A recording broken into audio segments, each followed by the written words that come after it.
Welcome to the 7 Habits of Highly Effective People with Dr. Stephen R. Covey. In this audio program, Stephen shows that effectiveness with ourselves and with others is based upon our individual character and not upon quick-fix formulas or manipulative techniques. He also teaches that we are not solely the product of our conditions, our upbringing, or our genetic makeup, but that the essential elements in long-term effectiveness, our habits, can be learned and deeply internalized. Stephen begins by identifying specific examples of results you can expect from living and applying the 7 habits, and shares how to get the most out of this program.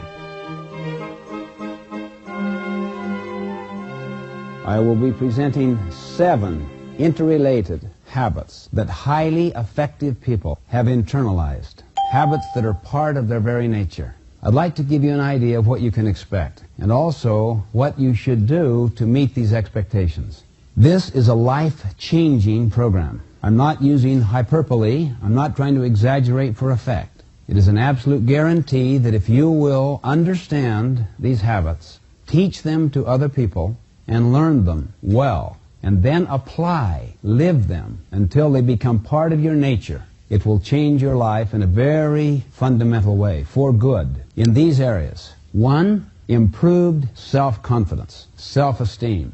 That will come largely out of a sense of better self-control. You're not victimized. You're not being controlled by circumstances. You are in control. 2, improved relationships. Many people have relationships that are deteriorating. They're broken, or they're breaking. It may be with their loved ones at home. It may be in their businesses. To significantly improve the quality of our relationships is one of the major expectations. You can expect it. It will happen. Those first 2 expectations are very related to each other. The higher your self-confidence is, the more you will respect others and work well with them. The less their weaknesses will be empowered by your depending upon them, relating to those weaknesses. Never build your emotional life on the weaknesses of other people. By doing so, you empower their weaknesses to control you. You magnify them. You strengthen them. You enlarge them. 3rd, your capacity to influence others will be significantly enhanced, to motivate others. How would you like to see your kids do their jobs cheerfully without being reminded? How would you like to see your employees or other of your working associates willingly sense your need, respond to it, cooperate, creatively solve problems? A 4th area of expectation is the spirit of adventure and creativity and joy and zest and excitement and happiness. The spirit of seizing new opportunities, doing new things, of growth, of learning. These things are very, very exciting. These are the 4 basic areas I think you can expect dramatic, even in some cases revolutionary results. But this is not a quick-fix program. It is not based upon some technique or some instant revolution. It's an evolution. You have to pay the price. The price basically involves these things. Work very diligently to understand. Learn, in other words. Work with your mind to think deeply in sustained ways about this material. 2, teach it to other people. Shortly after you learn this material, teach it. By shortly, I mean within 24 to 48 hours. You simply will learn better when you teach. All of us have had that experience because your whole sense of responsibility is significantly increased. You know that you're expected to teach someone else or another group the same material that you're learning. It also will give you a sense of commitment to the material, simply because you're making a statement when you teach this material. It socially commits you. And that's powerfully reinforcing to your own motivation to live the material, to live the principles, to cultivate the habits. I encourage a commitment to teach. And think right now who you're going to teach and when. Put it on your calendar. Put it into your schedule. Literally, plan to teach it. I would encourage 2 times. Once to your loved ones and once to your working associates. To others who you know would have an interest and you'd like to share this material with, you care about, people you like. But the most important activity, of course, is the doing, the applying, the living. Whenever we are enlightened about a correct principle, it is incumbent upon us to live it. That is the only basis on which we can receive further understanding of other principles, higher principles. That's the test of our integrity. Integrity basically is the value that we place upon ourselves. It's a test of our self-discipline. So those are the three basic activities: learning, teaching, doing, or living, applying the material. If you'll do those three things, this material will become part of the way you think. To use the computer metaphor, it will become part of the software of your head.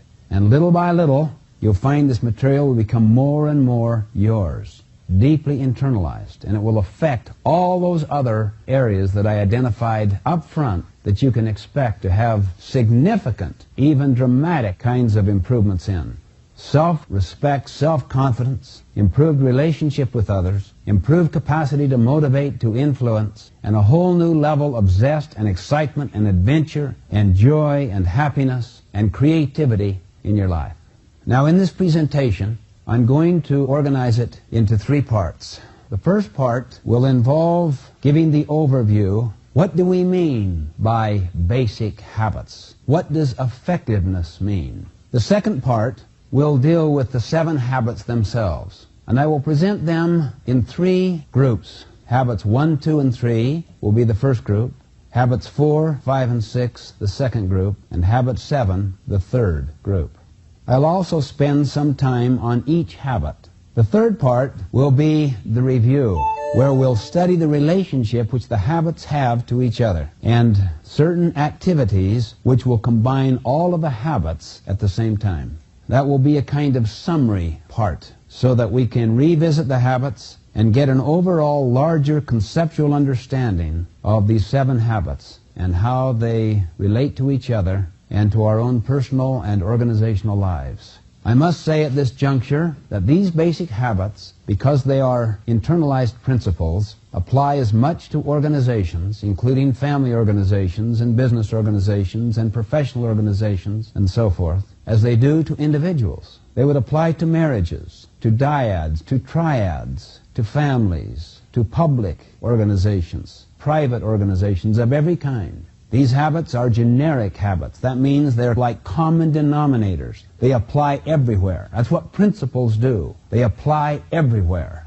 Now I'd like to return to the idea of teaching, why it is so powerful, and why, by the way, if you're parents and still have school-age children at home, I would encourage you to have them teach you what they're learning in every one of their classes, at least once a week, to teach the essence of what they're learning. In doing so, you can expect these results. It will be a meaningful bonding experience. You will genuinely be learning. How many of you could pass your kids' tests? You'll genuinely learn. Second, it will change the nature of the relationship. There'll be more of a sense of 2 human beings at an equal level. They become the teacher. You become the student. Third, they'll do much better in the classes that they don't like. They'll compensate for their natural disinterest in the subject or for the weaknesses of the teacher. Now, I'll tell you why these things will happen. You are changing your role from one of student or learner or participant in a personal and organization development experience to one of teacher. For instance, if you knew you were going to teach a large group of people tomorrow the same material I'm presenting today, would that affect your learning today? Dramatically. Why? Because you have a different role in your head. You have changed your role. Now this is one of the most important things we want to emphasize. If you really want to significantly improve people's behavior, change people's pictures of their roles. Stephen next defines what a paradigm is and how changing our paradigms or the ways we see the world can result in major improvements in our personal and organizational lives. I'd like to use a scientific term for a moment to describe what I'm presenting. It's called paradigm.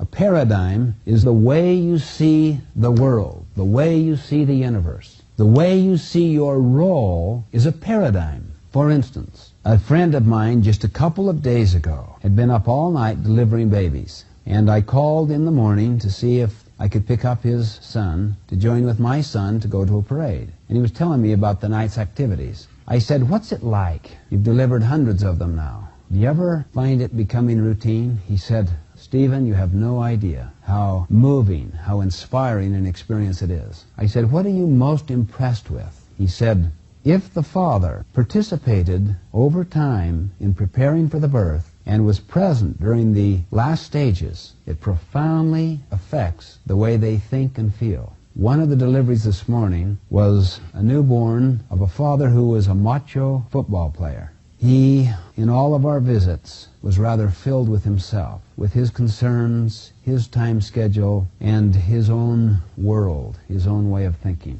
He said, this morning I saw him picking up the phone and calling his parents and unable to speak. He was so moved, so overwhelmed. A new family unit was being formed. His role was changing from one of husband to one of father. He sees things differently. He will never be the same again. He could slip back if he's not careful, but his paradigm, at least for this morning, I'm using my language now, has shifted. And that will produce a dramatic, revolutionary change in his behavior and attitudes. That's what a paradigm shift is. In science, you'll find that every significant breakthrough was a break with. It was a break out of old ways of thinking. Einsteinian physics eclipsed Newtonian physics. It's a relativity paradigm. Remember what a paradigm is again? It is the way you see the world. It's like a map of the territory. The relativity paradigm had higher predictive and explanatory value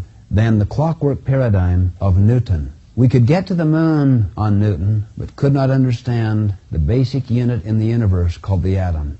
Einstein made a very significant statement, which has relevance for us now. He said, the significant problems we face cannot be solved at the same level of thinking we were at when we created them. Again, the significant problems we face cannot be solved at the same level of thinking we were at when we created them. In other words, the major problems cannot be approached with the thinking that created them.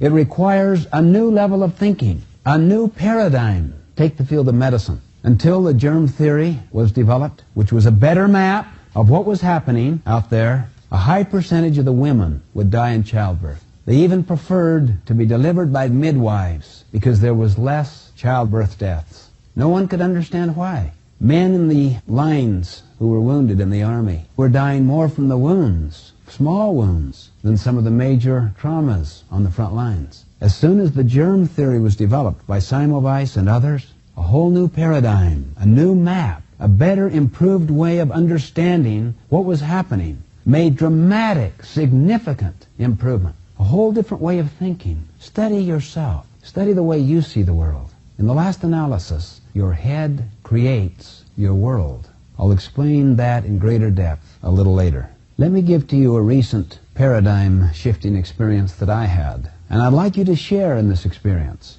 I want you to work with your mind and empathize with this situation and see if you do not experience a paradigm shift, as did I. Now, I must give kind of the bottom line before I give you this experience. What I'm suggesting is, if you want to make small improvements in relationships, in organizations, in your families, your marriages, and in yourselves, then work on your behavior. Work on your attitudes. If you want to make major, significant, quantum-type improvements, change your paradigm. Change your way of thinking. Change your map. All right, now let me give you this experience and see if it does not happen to you as it did to me. It was a Sunday morning in New York. I was on a subway alone. It was a rather quiet morning. The subway was no more than perhaps a third filled. Very unlike, I'm sure, the raucous night before. People were just quietly sitting there, and some were reading their newspapers. It was kind of a pleasant, quiet morning. Now empathize, project your consciousness into this scene. All of a sudden, a man and his children, large group of children, got onto the subway. And they were so loud and so noisy, so raucous, that instantly the whole climate had changed. The man sat right next to me and did nothing about this whole situation. Everybody was yelling back and forth, throwing things, even grabbing people's papers. I mean, it was very disturbing. The man next to me did nothing. You're sitting next to him, and you witness this, disturbing everybody. How irritating, how upsetting. So I turned to him after a few minutes and said, "Sir, your children are really disturbing a lot of people. I wonder if you couldn't control them a little more." And he was looking down, kind of lifted his gaze as if to come to a consciousness of the situation, and said, "Oh, I guess I should. we just came from the hospital, and their mother just died about an hour ago. And I guess I don't know what to think, and I guess they don't know how to handle it either. Now, do you see that situation differently? I did instantly, as you do. You have a different map. Notice how free-flowing and spontaneous your attitudes of helpfulness and sympathy are. Notice how your behavior flows from that. I said, "Oh, I'm so sorry. Your wife just passed away." He was almost beside himself. "What can I do to help?" See, I wanted to. Look how your attitude and your behavior are a function of your paradigm, of how you see the situation. Up to that point, I was forcing myself to give him this feedback in a fairly pleasant but direct way, when really inside I was getting increasingly upset that he would be so insensitive as to see his kids just running wild around there and him doing nothing about it, taking no responsibility at all. But the whole situation changed, as it does with you right now. You'd want to help him, and that involved doing some other things. But you'd want to. You could feel the sympathy and the plight, the misery of another human being with his family. And he was almost incapable of coping with such a major thing that had happened. You see, in a sense, the key to our circumstances and our lives is to think about the lens of our glasses, our paradigms, our maps that we're looking through, and to perhaps change our paradigm, our role, to reframe the whole situation so that you can interpret it in a new light. It isn't what happens to us that affects our behavior. It's our interpretation of what happens to us. And if we can learn to get a better map, a better paradigm, get at a different level of thinking, we are on the road to significant improvement. My friends, these 7 basic habits represent each one a paradigm shift from the traditional way of thinking, from the popular patterns in society. Each one of them. I think you'll discover that as we go through this presentation, and I will make it explicit near the end of the presentation in Part 3 when we review what we have covered. Stephen next defines what a habit is and discusses how we can break away from old habits and become empowered to learn new habits of effectiveness.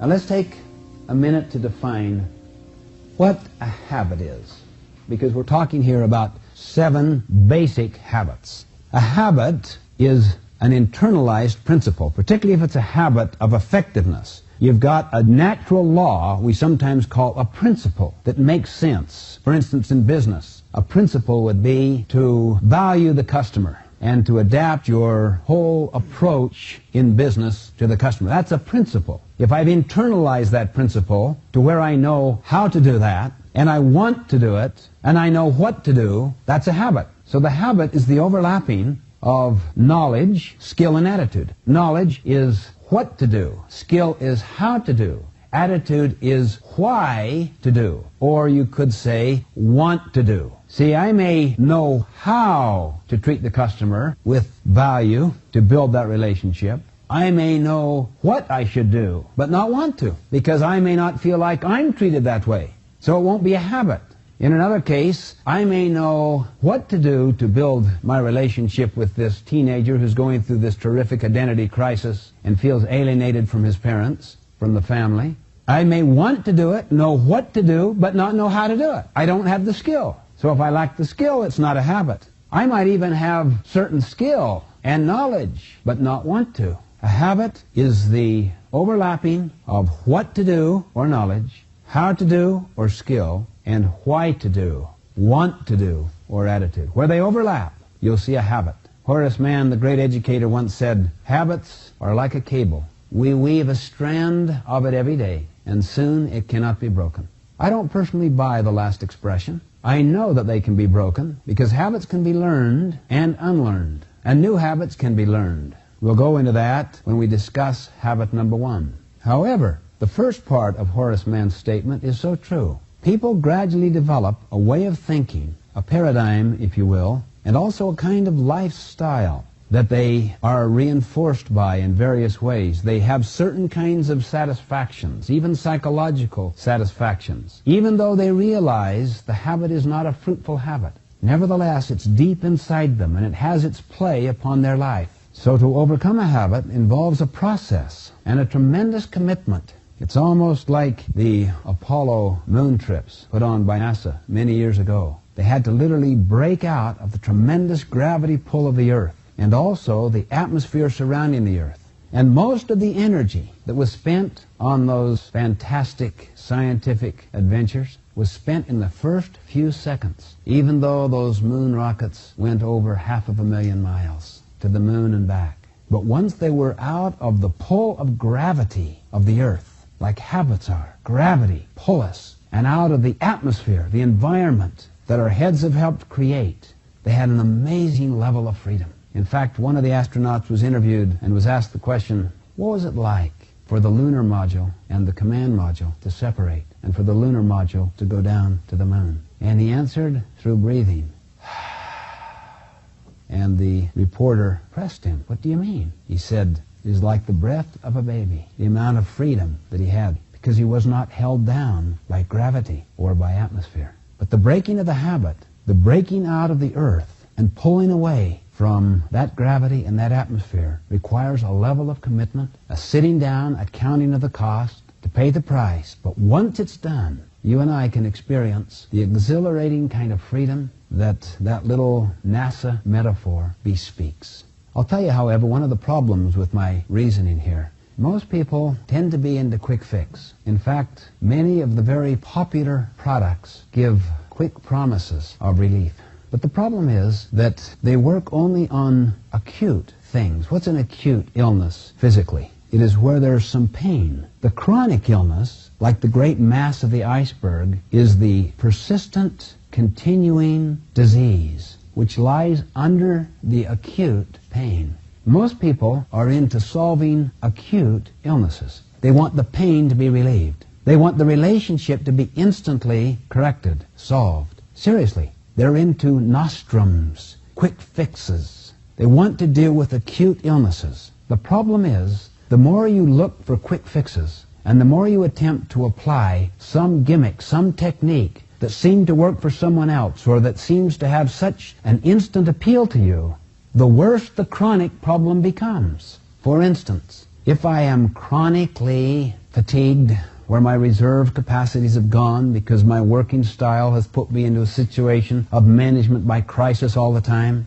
and I'm always overexerting or pressing myself to do far more than I should do, or where my emotional life is a function of other people's opinions of me to the point that I'm always trying to become all things to all people, or where I'm just literally stressed out of my gourd one way or another and the reserve capacities tend to break down, I could develop a chronic case, maybe of mononucleosis or other kinds of diseases. And that would manifest itself in certain symptoms. And I might look for quick solutions, quick answers. But it is illusionary. It's deceptive. Do not believe in quick fix. The only way you can bring the harvest in the fall is to plant in the spring, and to water, and to weed, and to cultivate, and fertilize during the summer.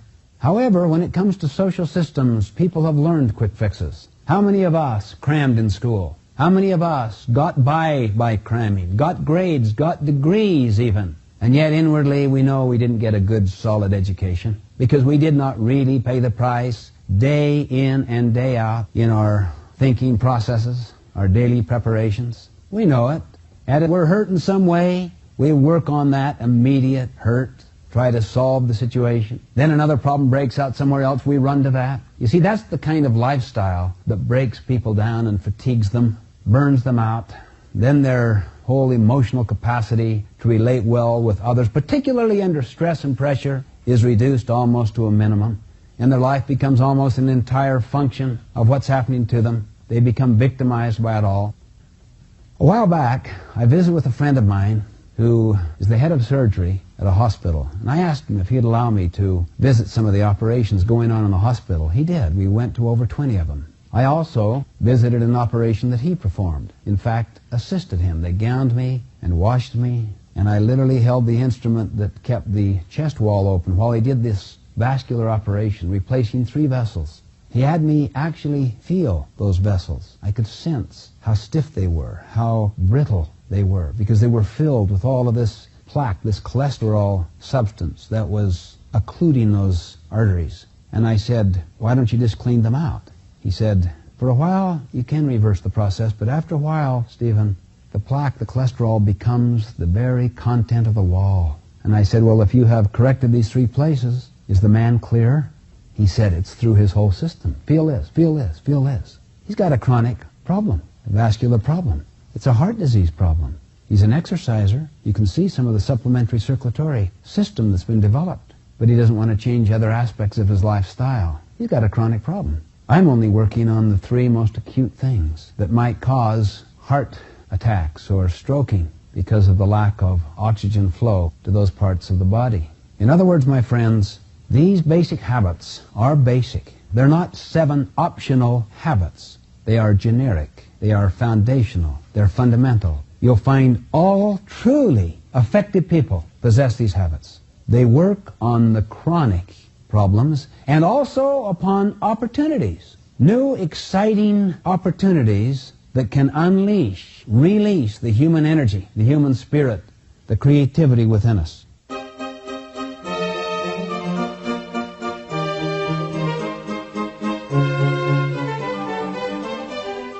The 7 habits are habits of effectiveness.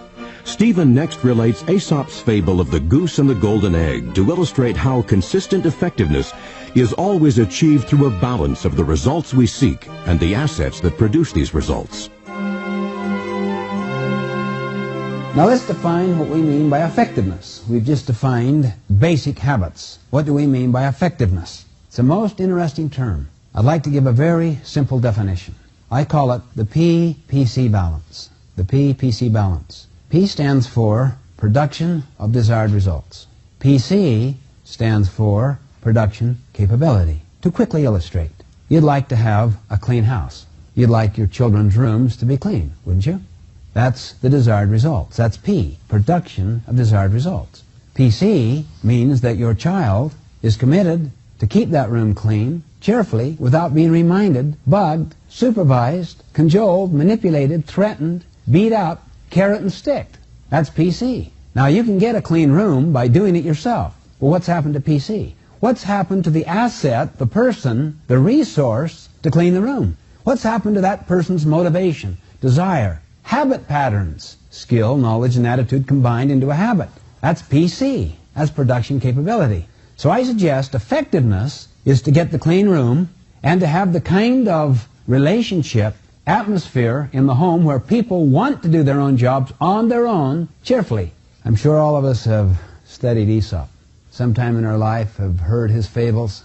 The one that I like using in teaching the PPC balance is the one about this very poor farmer who's really down on his luck, down in his spirit, and totally impoverished. He comes across his favorite goose, and to the side of it is a brilliant, glistening gold egg.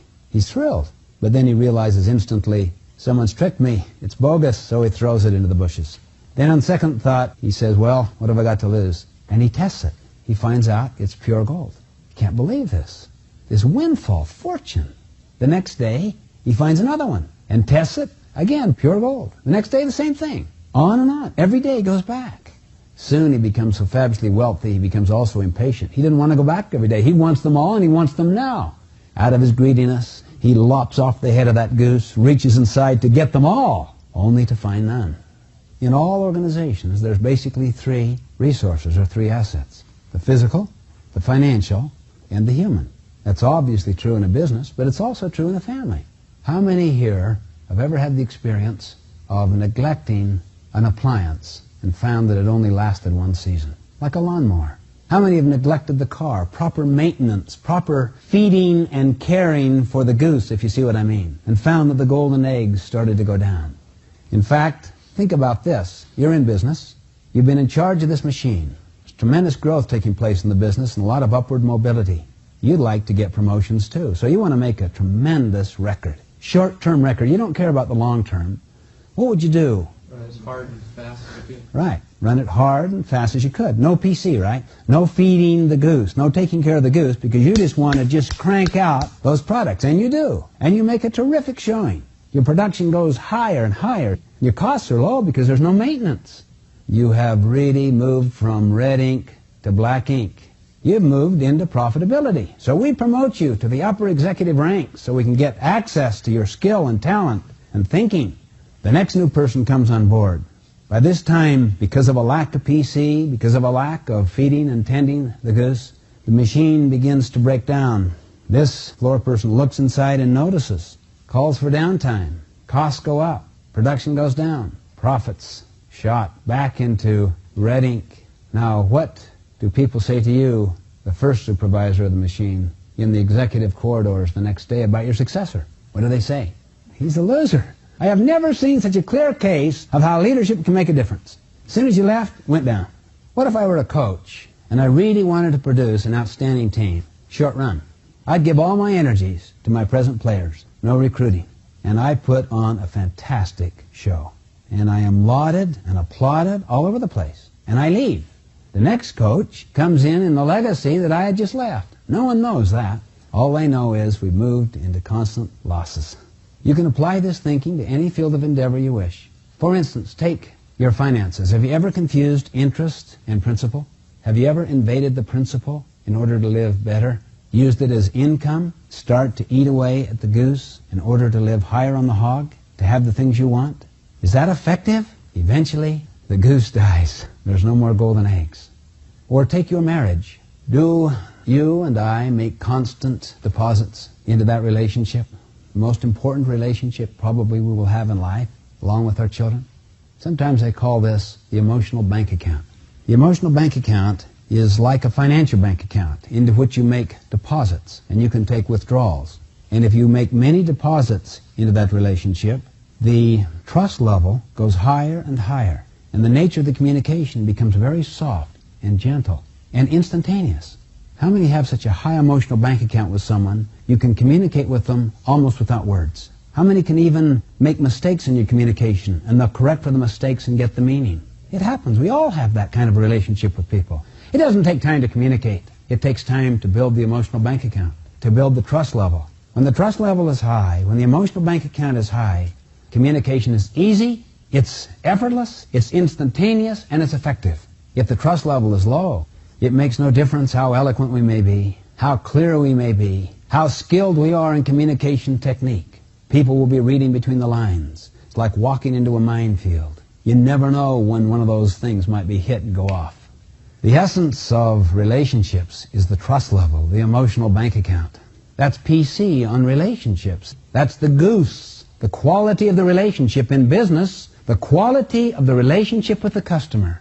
How does the customer perceive your business, perceive your products and your services? Is there a high degree of trust toward the integrity of your advertising, of your claims? Do you come through again and again and again to where there's an extremely high emotional bank account and the customer almost pulls through the channels, the products, you don't have to push it all, to a position where we could call customer insistence?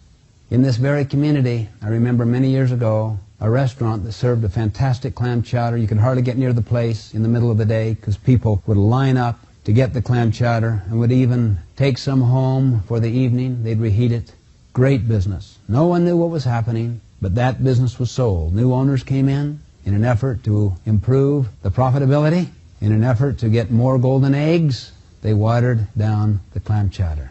What do you think happened to profits for a month or two? Of course, they zoomed. They went up. Why? Because you cut cost. And market insistence, market preference was still there. But little by little, the goose was getting sick. People's expectations were not being met, and the emotional bank account started to go down because of these withdrawals, until a position was reached where the place was almost emptied out. They tried to recover, but by that time, they had violated the integrity perception of their customers. No one knew what had happened inside, but everyone knew what had happened to them.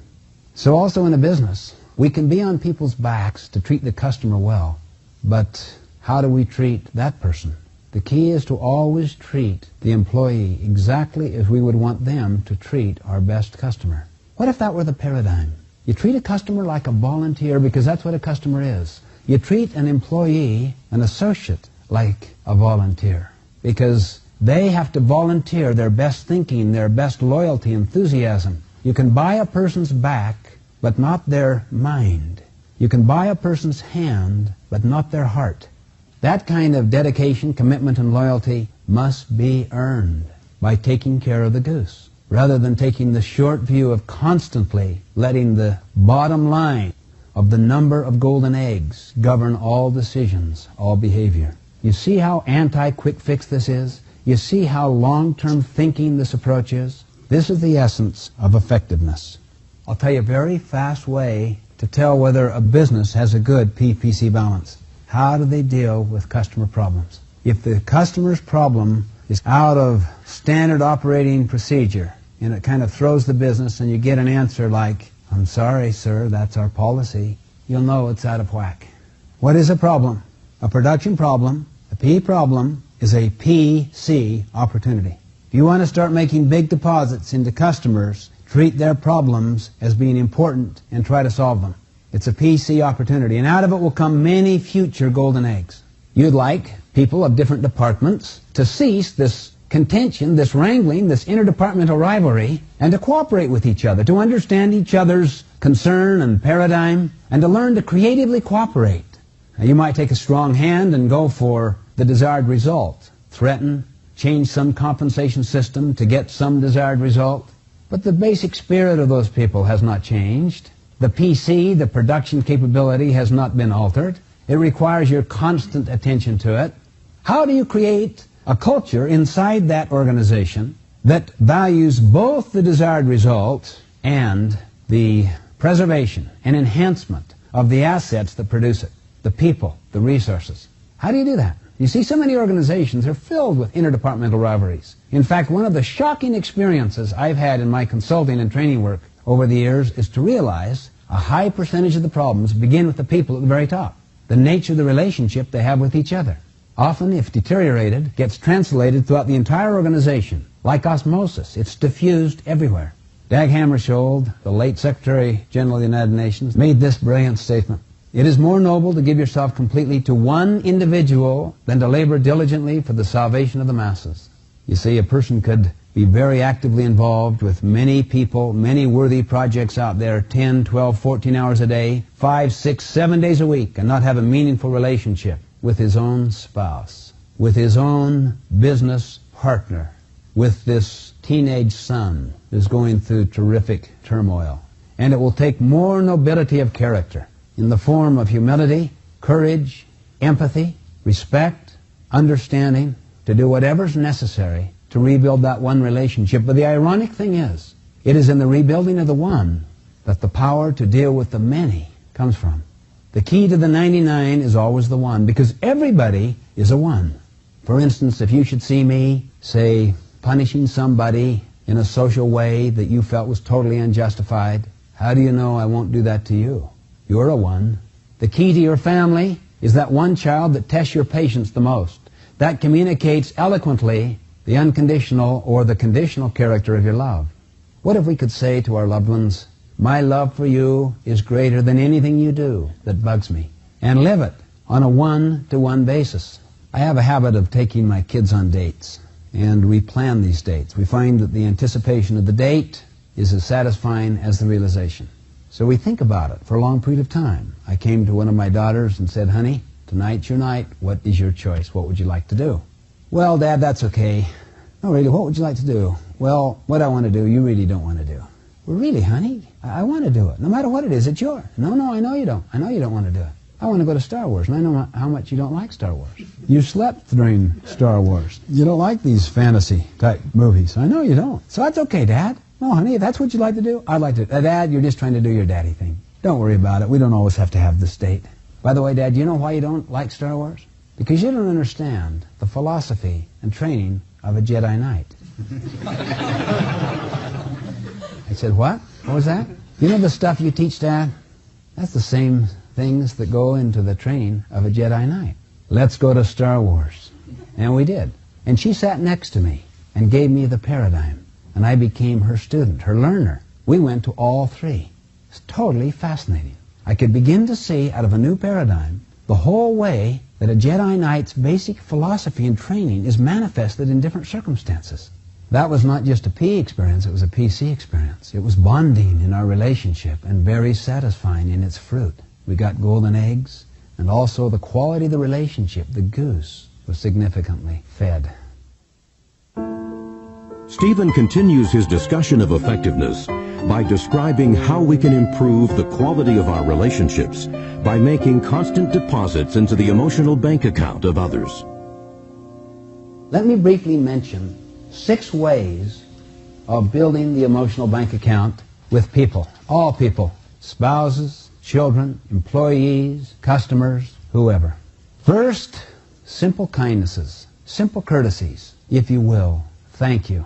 I appreciate that. How are you today? Some people can treat strangers at the door better than their own loved ones. They fake it a lot. Their private lives often are in shambles, and they act out their frustrations into the lives of their loved ones.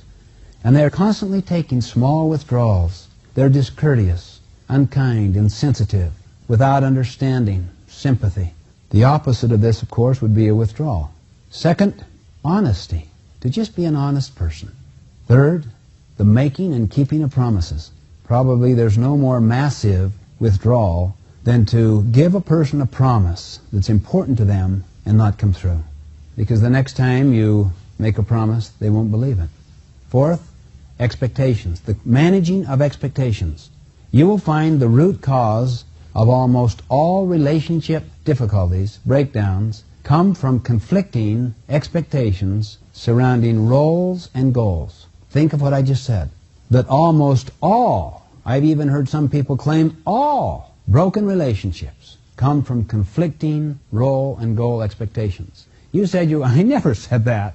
No, my agreement was, no, I heard you very clearly.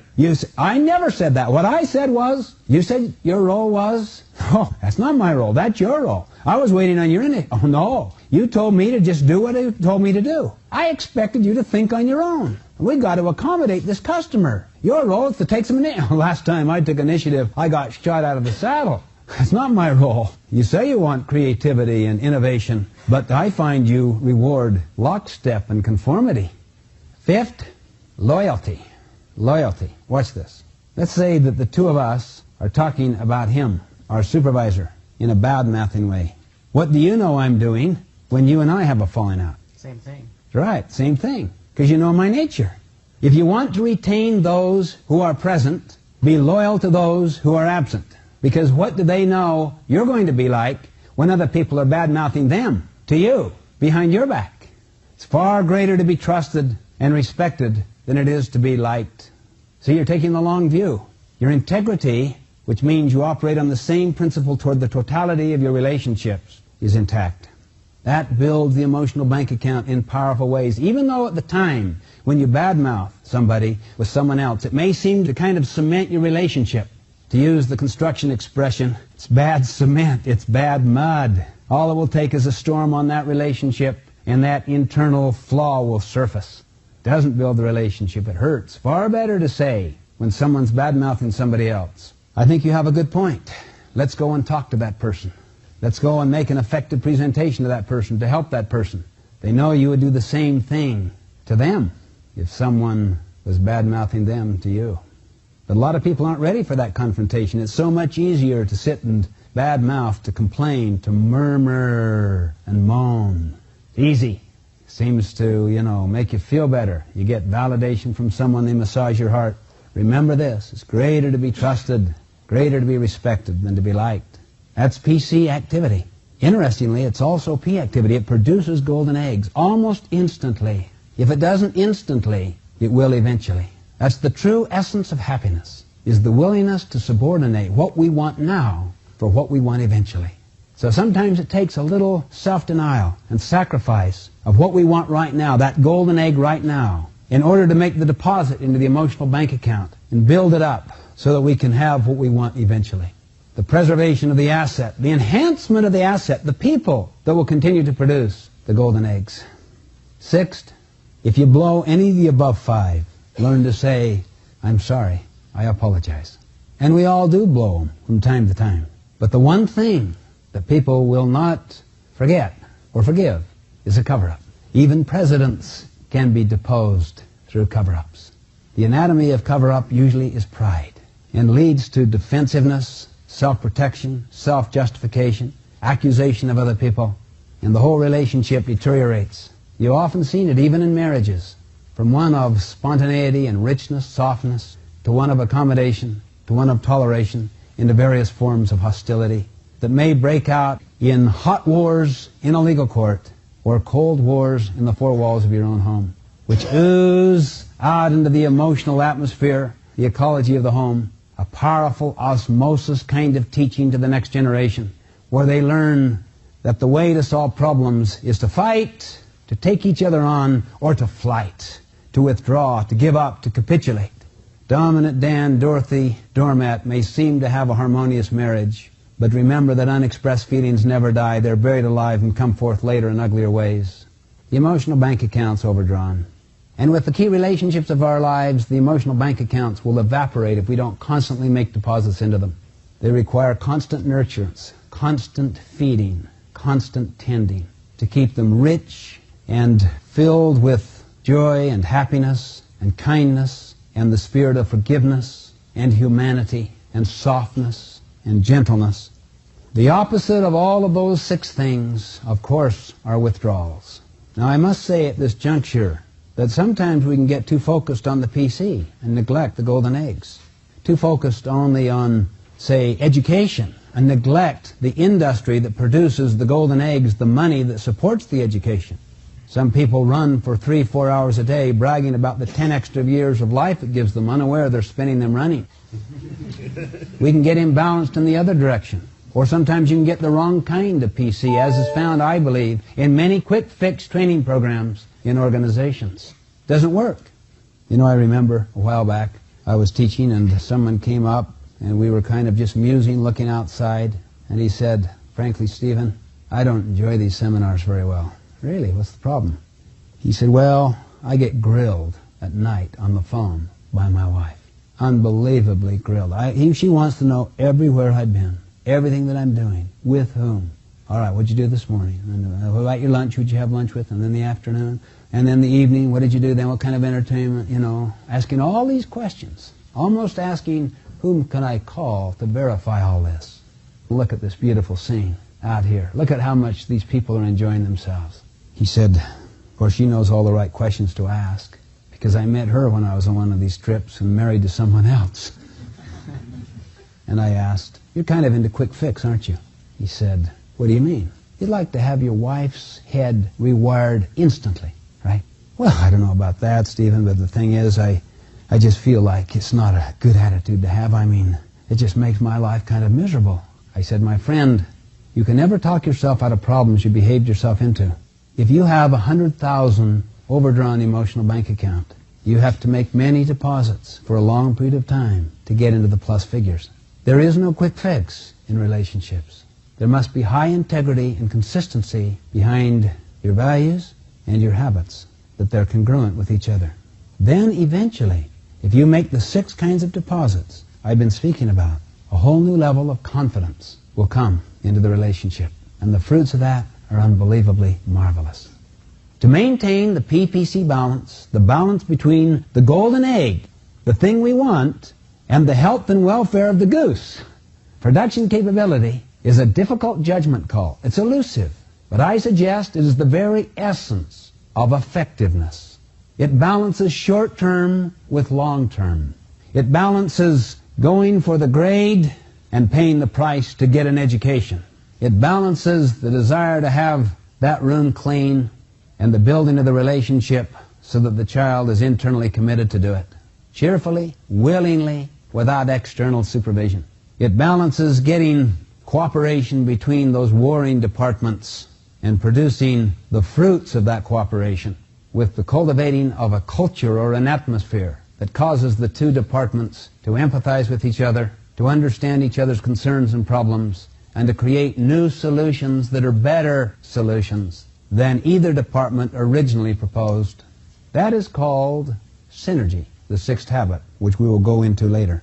That, in a sense, is the summum bonum of all else we're trying to do. If you can get that kind of thing, a high level of cooperation, a high level of teamwork, an extremely productive culture on a roll with real momentum, based on correct principles over a long period of time, you know you've got the basic principles and habits of effectiveness interwoven in the total fabric of that situation.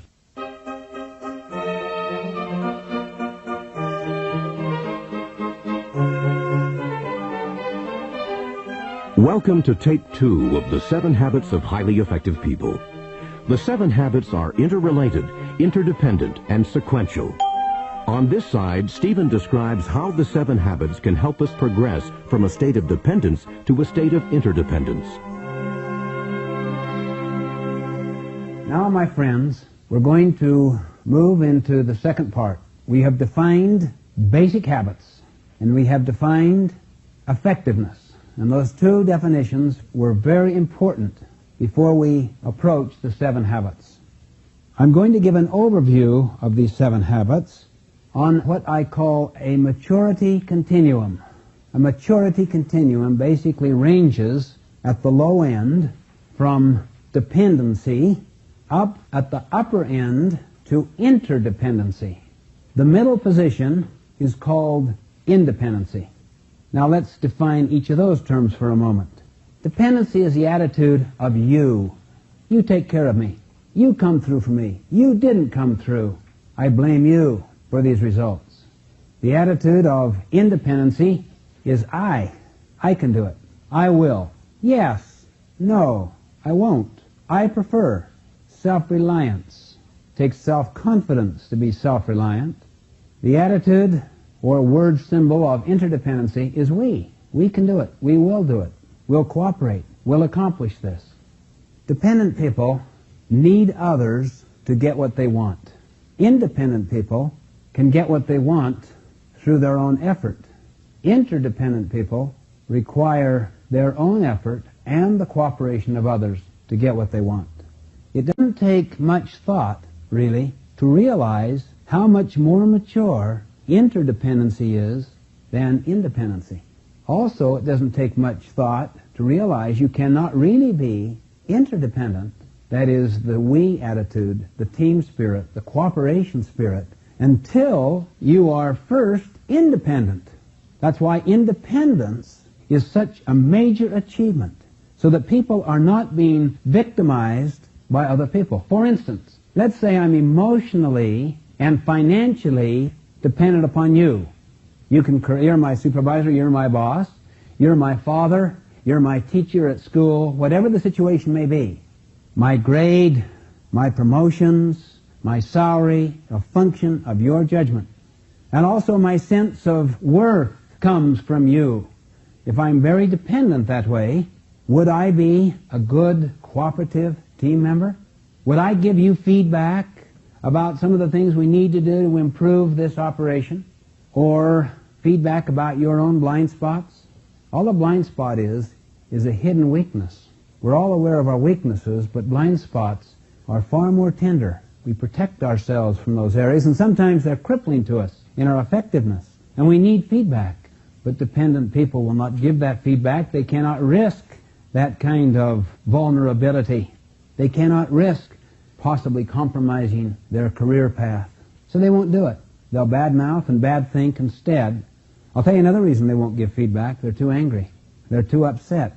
And they know if they were to express themselves with that spirit, it would disrupt the relationship. They can't risk that. They're too dependent upon the other person. So they cannot be interdependent because they are not yet independent.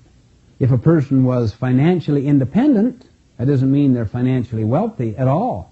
Some wealthy people are financially very dependent upon their wealth. And if the wealth is lost or devalued for some reason, they're wiped out. But a financially independent person is one who has so many skills and such capacity. There are many options that they could take for employment. They are capable of producing a livelihood for themselves and for their loved ones in many different ways. So they're not running scared of a boss's opinion. And they can be empathic and kind and also direct and forthright and courageous because they're independent. Emotionally, their sense of worth does not come from other people's opinions. It comes basically from within themselves, from intrinsic sources of personal security. Fundamentally, it comes from their integrity to their own value system. So they're more independent. I'll tell you one of the clearest ways to tell whether you and I are dependent is to study anger. Anger and fear, really, both reveal dependency. Whatever makes me angry or I'm fearful of reveals my dependency. Oh, it makes me so mad. You cannot believe what I... Look how that person's weakness is controlling my behavior. Look how dependent I am. How many of us have a tendency to come back defensively when we're being unjustly dealt with or attacked? It's a natural tendency. How many of us do better when we're treated better? Most of us do. We're very dependent upon the external environment. What if we could carry inside of us enough inward security that we are a function of our values rather than of the conditions, physical or social, that we may encounter? What if we could carry our own weather with us? What if our life is almost totally a product of our value system? Think how independent we could become and how effective we could become, because one of the values we treasure is to be effective with other people, not just to be right and isolated and independent. We want to be interdependent because the very nature of life is interdependent. Think of what we learn in the field of ecology. I just recently read an article on what happens when the rainforests in the South American continent are depleted, the effect that has upon weather and upon vegetation and animal life and humankind elsewhere. Many people are speculating about this hole in the ozone layer, the thinning of it, the bad air, the bad water that can come when people violate ecological principles.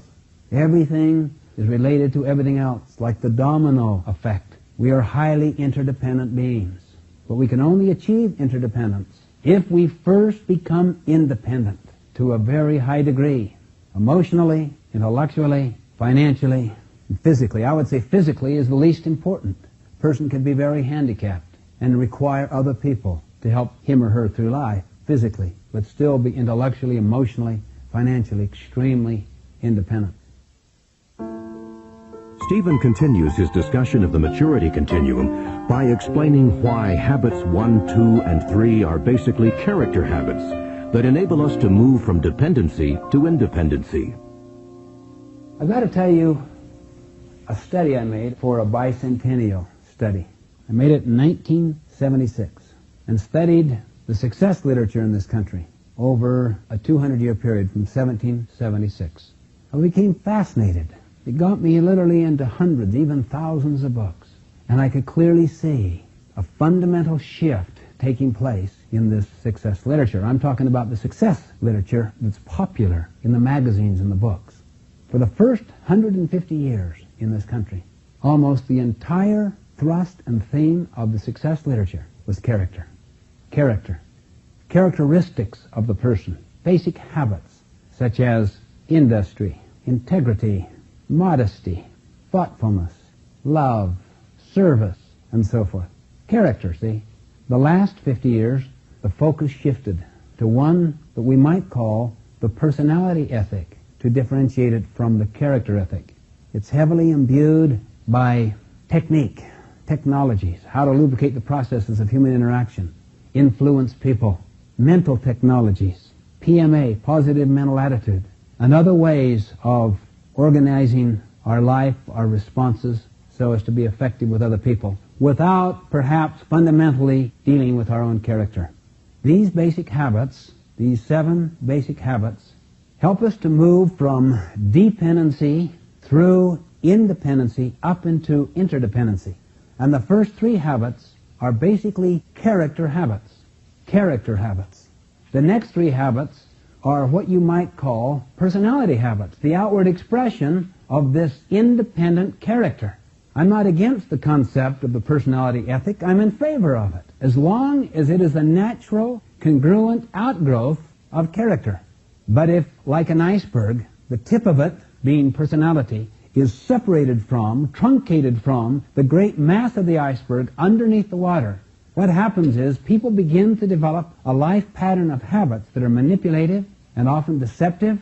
They work with hidden agendas, and they're heavy into techniques and quick fix ideas, ways of getting what they want now. And sometimes they're able to, and they can move from one field of endeavor to another.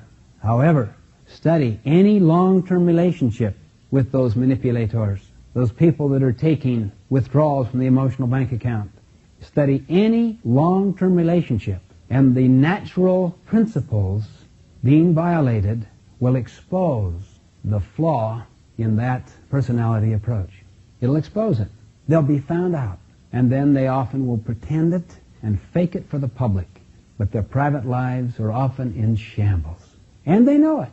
And their marriages and their family lives. It's a joke. They're not really independent. They're not interdependent. They're dependent. Or sometimes it's a counterfeit independency called counterdependency. They're in a state of rebellion. They're still being controlled by the thing that they need, only in a negative way. Like teenage kids sometimes may rebel against their parents, and the parents looking at their behavior may think, I have no influence with these kids. In fact, the parents are controlling those kids only in a negative way. They do the very opposite of what the parents want. It's called a counterdependency. It isn't true independency. To develop an independent character is a major achievement. Interdependence is the choice which independent people can make. Dependent people cannot choose to become interdependent. They don't have enough character strength inside themselves.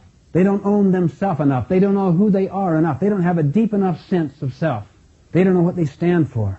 They become almost like chameleons, that little animal that blends into whatever environment it's in. And the principle that runs their life is expediency, not integrity. And eventually, in long-term relationships, you'll see overdrawn emotional bank accounts. It's inevitable, particularly in times of stress, fatigue, times of storm. The shallowness of the root structure will be revealed. So I was very, very intrigued by that bicentennial study and persuaded me to try to focus on the study of those habits that are fundamentally character habits. Habits 1, 2, and 3. And habits 4, 5, and 6 are the natural fruits of those character roots. They also become habits. They are the personality expressions of that character. They're congruent with it. All of us know from our experiences in school that you need to take some classes before you can take other classes. You need to study math before you can possibly understand algebra, and algebra before you can deal with calculus. We know that in farming we need to plant before we can harvest, with all of the intervening processes between. We know with our children that they learn to walk before they run, and they crawl before they walk. In nature, all things work in a sequence. And to me, one of the fundamental flaws with simplistic success formulas and human relations technologies is they do not respect that natural principle. It is futile to try to improve relationships without trying to improve ourselves. It is worthless and futile to try to develop new communication strategies and human relations techniques if fundamentally we're duplicitous and deceitful and lazy. Flaky people will be found out under stress and pressure, even though on the surface they might put on a very charming exterior. So I put a heavy emphasis on the sequencing of these habits. And by the way, these habits are the best research habits you'll find in all literature. And I'll tell you the best source for you to validate that. Examine your own lives. These habits are so self-evident that once you understand them, they're not arguable. You'll find as we go through these 7 habits, they're the very essence of the natural laws of life. All right, then, let's remember. Habits 1, 2, and 3 are habits of character that enable us to move from dependency to independency, a major achievement. Habits 4, 5, and 6 are habits of the outward expression of character in the relationship with other people. We could call that personality if you wish. That's the fruit. The fundamental habits are the roots. Stephen next discusses habit 1, entitled Be Proactive, and explains why we must take individual responsibility for our own life and choices. The first habit, the most fundamental habit of all, is the habit of being proactive. That basically means you take responsibility for yourself. You get out of blaming circumstances, conditions, or conditioning for your behavior. Look at the word responsibility. Ability to choose your response. Responsibility. I suggest effective people are proactive. That is, they take responsibility. Their behavior is a product of their own decisions based on values, rather than being a product of their conditions based on feelings. For instance, you're planning a picnic with your family. You're excited, you have all the preparations, You've decided where to go, and it becomes stormy, killing your plan. Proactive people carry weather within them. They realize what their purpose really was, and they creatively have a picnic elsewhere, even if it's in their own basement with some special games, and make the best of that situation. The opposite of being proactive is to be reactive.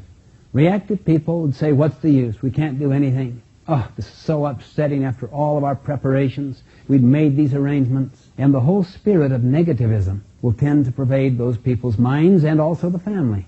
That's being reactive. Those who have studied Psychology 101, what is it when we call these two little boxes that are connected together? Stimulus, response. They're totally connected together. Put out meat, ring a bell, the dog salivates. Meat, bell, salivate. Meat, bell, salivate. Take away the meat, ring the bell, the dog salivates. That's called reactive. The stimulus created the response. There's three fundamental theories of determinism that are widely accepted in our society, or a combination of the three. Determinism is the stimulus-response concept. That is, that our life has been determined by things outside of it, or perhaps by the deep internal scripting of earlier generations inside of it. First, it's called genetic determinism. That means your grandparents did it to you. That's why you have a short fuse. And besides that, you're Irish. And that's the nature of Irish people. Yeah, I have a short fuse. Everyone in my family seems to go through the generations. The second is called psychic determinism. That means your parents did it to you. That's why you're a night owl. You're not good in the morning, right? Neither were your parents. Or you're a compulsive punctual. You're just literally guilt-tripped right out of your gourd if you're late. Because you can remember deep inside the emotional scripting when you were very vulnerable and tender and dependent, the punishment that came, the rejection, the comparison with somebody else when you were late to school or to some appointment or something of this nature. That's called psychic determinism. The third is called environmental determinism. That means that it is your boss that's doing it to you. It's your spouse. It's that bratty teenager. That's what's messing up your home life. Or it's the economics of your life. That's what's doing it to you. That's why you're so unhappy and miserable. Or because of national policies or the absence of certain programs or whatever. The language of reactive people, of people who are determined by their environment or by their conditions or by their conditioning or their genetic makeup, is I can't do it. That's my nature. Can't. Don't have time. I have to. I have to. I must. See, the whole spirit of that language is to transfer responsibility. I am not responsible, able to choose my response. The spirit is, I am not responsible. Psychologically, isn't that easier to say than I'm a flake and irresponsible? The problem is, this is a self-fulfilling prophecy. People who believe they are determined will produce the evidence to support the belief. And they increasingly feel victimized and out of control. They're not in charge of their life or their destiny at all. They're always in a blaming mode to things outside. They might even blame themselves, or they might even attribute it to the stars. Yeah, I'm Capricorn. That's why I'm so hesitant to make a decision this week, because it says in my astrological stargazing directive that I should not make any big decisions in this month or this week. I'll wait for next month. It says I'll have good judgment there. If I believe it, I'll probably act on the basis of it and produce the evidence to support the belief. You know what the database is for determinism? Primarily, it's the study of animals and sick people. Seriously. How do you like that as a database to talk about you? What kind of a vision do you have of your human capacity? Can you choose your response to whatever happens to you? Absolutely you can. Nothing can hurt you without your consent. Eleanor Roosevelt once put it, no one can make you feel inferior without your permission. Gandhi put it, they cannot take away our self-respect if we do not give it to them. If you could emotionally understand this idea, you'd find it's the most liberating idea you can imagine. One time in Sacramento, I was talking on this to a large group of people, and a lady stood up and literally became so excited she started talking to people, then grew embarrassed, sat back down, but talked privately. I could hardly wait for the break to find out what had happened. I went to her and she said, you cannot believe what's happened to me. She says, I am the full-time nurse to the most miserable and grateful man you can possibly imagine. And for you to have the gall, the presumptiveness, to stand up there and to suggest, I am responsible? That I chose to be miserable? There's no way I could buy into that. But the more I thought about it, the more I swallowed that bitter pill, I came to realize, now wait a minute. If I have the power to choose, if between stimulus and response there is a small gap of freedom to choose my response to the stimulus, I could choose not to be miserable. I could choose not to be any more controlled by this guy that I'm the full-time nurse to, who's made my life so miserable, who never even acknowledges me, let alone express appreciation. No longer am I going to, using my language now, empower his weaknesses to control me, to mess my life up. And she said, at that moment, I stood up. I was let out of San Quentin. I was let out of prison. I wanted to proclaim my liberty. I wanted to proclaim my freedom. Thrilling, honestly. I've never known a more inspiring, lofty, exalting notion in my life than the inward realization, the personal vision.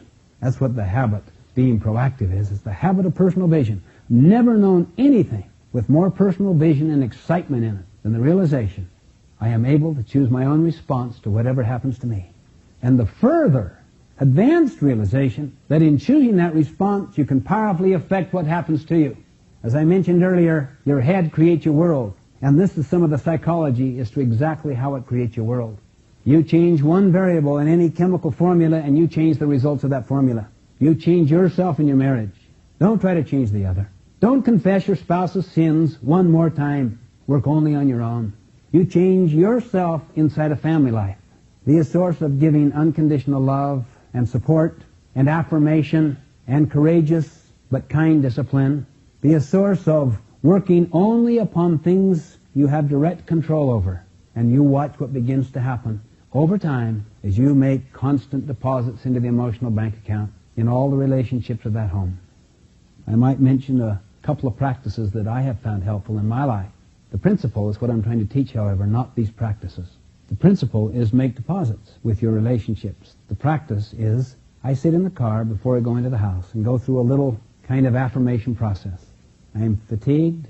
My family may be in there confessing each other's sins, and I sit there and say, I am now going to do the most important work of my day. It's in the four walls of my own home. It's not only the most important, it's the most joyful, the most fulfilling.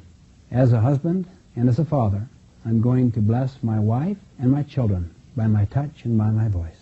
Then go in, go to each one, look them square in the eye, embrace them. Express your love, express your interest about their day. Just do that. 5 minutes can change the ecology of your home, if it's congruent with the way you live in the other 55 minutes of every hour. Another practice with my wife is we go on a Honda 90 trail cycle every day. If I'm on a trip, we do it on a phone. If it's inclement weather, we do it in a car. No one can get to us, no kids, no meetings, and just learn to express feelings. If you want to stay in love, learn to express feelings, not opinions. Opinions are fun, but they're safe. Always stay vulnerable. You can afford to stay vulnerable if down deep you're invulnerable, if you're emotionally independent. And the first three habits will help us develop that internal personal security.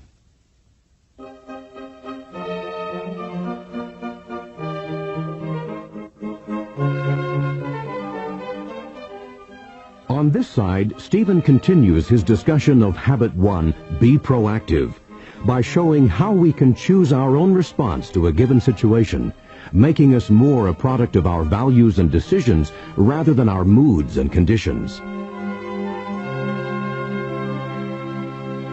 One of my favorite books on this subject is called Man's Search for Meaning, written by an Austrian psychiatrist by the name of Viktor Frankl, F-R-A-N-K-L.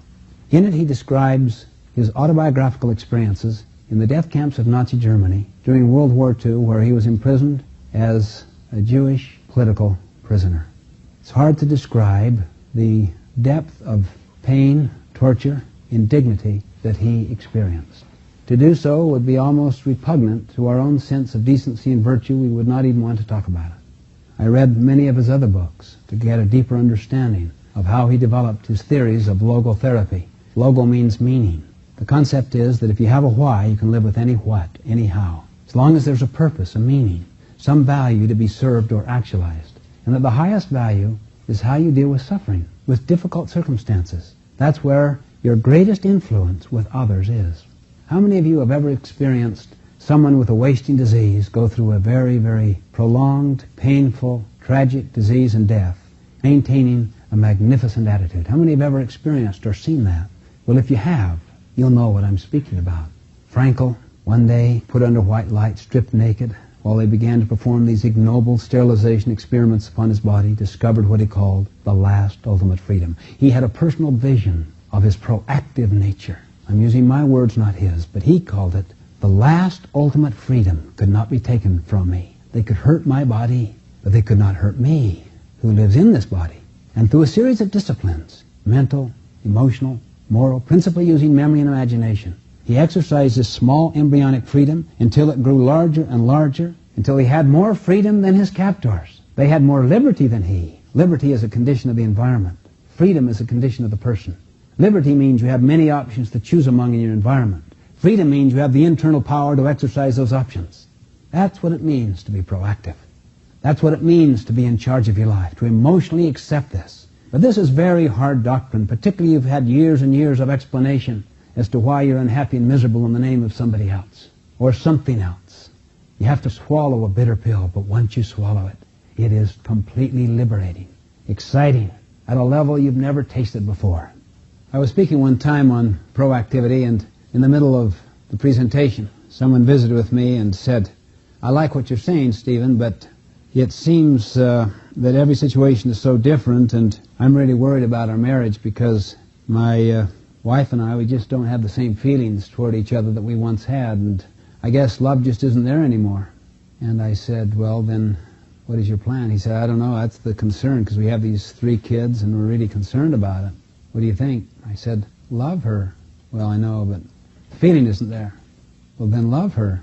"You don't understand. The feeling of love just isn't there. Love her." Love is a verb, not a feeling. You study all the great literature. You'll find that love the feeling is the fruit of love the verb. Love is something you do, the sacrifices you make, the giving of self, just like a mother bringing a newborn into the world. The love that she has for this child because of what she went through to produce it. That's hard doctrine, however, and unless people develop a tremendous reservoir of emotional capacity and independence, they will not have the power to love unconditionally. Unconditional love is the fruit of other roots. I suggest the first part of that root is the acceptance of responsibility for my own response, and to stop transferring responsibility outside myself. In a sense, to use the computer metaphor, habit 1, the habit of being proactive. Be proactive. That habit is the habit of personal vision. It's the awareness that you are indeed in control. That's habit 1. What's habit 2? If you're the programmer, to use this computer analogy, what do you think habit 2 is? Write the program. What's habit 3? Live it. Live the program. Those are the first 3 habits. Habit 1, you're the programmer. Be proactive. Habit 2, write the program. You want to be more proactive? Write a program. Write your own script. Habit 3, live it. We call habit 2, begin with the end in mind. That means you get a mental image in your mind. It's your program of where you want to end up. And that end guides you day by day, just like a construction person going to the construction shed every morning, studying the blueprint, the end in mind, and then letting that blueprint guide every decision in the construction process. There are always 2 creations. The physical creation follows the mental creation. Take the building or the house that you're in now. It was created in every detail before the earth was touched. Right or wrong? If wrong, you've got some pretty expensive change orders in that structure that might have significantly increased the cost of it, even doubled the cost of it. The carpenter's rule holds true. Measure twice, cut once. So what's habit 2? Simply begin with the end in mind. Write the program. Decide what your own value system is. Write your own philosophy, your own mission statement, your own creed, your belief system, and get it written into your mind and into your heart through the use of imagination and your emotion. Don't tie yourself to your history. Tie yourself to your potential. Your history is part of your memory. Your potential is part of your imagination. That's a unique human capacity animals do not possess any of. You can project your consciousness anywhere you wish into the future. Time, place, has no relevance at all with the power of your imagination. And if you learn to imagine vividly enough and to also draw heavily upon the inner sense or conscience of what is right or wrong, you will come to detect the most fundamental principles that pertain to your life. and you can distill them in the form of a mission statement or a value system or a purpose statement, whatever you wish to call it. This is the essence of habit 2. You might call habit 2 the leadership habit, the habit of personal leadership or organizational leadership. Habit 3 would then be called the management habit, the personal management habit, or the organizational management habit. Now, what is the difference between leadership and management? Leadership deals with direction. Management deals with speed, coordination, logistics, in going in that direction. Have you ever climbed a ladder of success and got to the top rung and realized it was leaning against the wrong wall? See, people that are heavily scripted by their own upbringing or by their circumstances, and they have no personal vision of their proactive capability, all they do is live by other people's agendas, scripts, roles. And those people, or those experiences by those people, outside themselves provide the leadership of their life. They're not in charge of their own life. Then they may manage themselves around that leadership. It's the wrong wall. It's not where they wanted to be at all. Have you ever neglected your health or your family in the name of work? Is it really worth it in the long run? There may be times where you need to make short-term sacrifices in order to model and in order to contribute. But as a constant diet, you don't want that. What is it all about? If you want a clear understanding of the difference between management and leadership, imagine the scene. Someone going through the jungle with a machete, cutting the undergrowth, clearing it up. There are the producers down there. See, the workers. Here all the managers are, back here, sharpening the machetes for them, putting on muscle development classes for machete wielders, setting up working schedules for machete wielders, handling jurisdictional disputes between machete wielders. The leader climbs the tallest tree in the jungle, surveys the entire scene, studies the larger picture, and screams out, "Wrong jungle!" And all the managers shout back, "Shut up, we're making progress!" I remember talking on this one time up in Seattle at one of our year-long executive development programs, and I talked on the second time. On the 12th time, the 12th month, the president of an oil company came up to me and said, "Stephen, when you pointed out the difference between leadership and management on the second month, I looked at myself as the president of this company and realized I've never done habit 2, really. I've never been into leadership. I'm deep into management. I am buried by the details of day-to-day logistical management, or as one person puts it, the thick of thin things." So I decided to withdraw from management, get other people to do that, which is a necessary function, and get deep into leadership. It was so hard. I went through such withdrawal pains because I was taking the longer view, not dealing with a lot of the pressing, urgent matters that were right in front of me. I didn't receive the satisfaction of those small accomplishments while I dealt with the direction issues, the culture building issues, the deep analysis of problems, the seizing of new opportunity issues. Others also went through withdrawal pains because they wanted my accessibility as I had been before. They wanted me to be available to them, to respond and to solve them on a day-to-day basis. They wanted me into management, but I persisted. I was absolutely convinced I needed to provide leadership, and I did. Today, this was about 11 months after the experience, the learning experience, he said, "Our whole business is different. We're more in alignment with our environment. We have doubled our sales and quadrupled our profits. I'm into leadership. I'm convinced that too often parents are in the paradigm of management, not leadership. They're thinking of control, of things, and of efficiency." That's habit 3. Habit 2 deals with purpose, values, philosophy, direction. What is it we're really about? And also with causing an internal feeling, a climate, a character, a culture, so that the feeling is good, harmonious, committed. The solution, I'm convinced, to most marriage and family problems is more leadership, less management. We manage things, we lead people. However, management also is important. After we have decided what the right things are to do, we want to do them right. We must focus on efficiency. We must focus on the bottom line.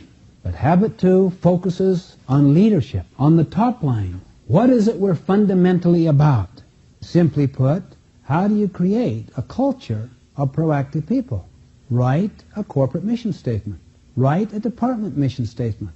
Write a work group mission statement. Write a family mission statement, or one for your marriage. Then set up the reward system and the information system to constantly reinforce exactly what you want as expressed in the mission statement. And if you do that over time, consistently, and if your own style is congruent with it, you will find yourself creating a highly creative, win-win, synergistic culture. Stephen continues his discussion of Habit 2, entitled Begin with the End in Mind, by explaining how we can create powerful mission statements in our personal, family, and organizational lives. Let me tell a recent experience I had in a hotel. I was totally amazed at the level of service at that hotel. It wasn't a cosmetic thing. It was evident at all levels, spontaneously, without supervision. For instance, I arrived late that night, checked in, asked if the room service was available. They said no, but the person said to me, "But Mr. Covey, if you're interested, I could go back and get soup or salad or whatever you like, whatever we have in the kitchen, and bring it to you." I was totally amazed at that attitude.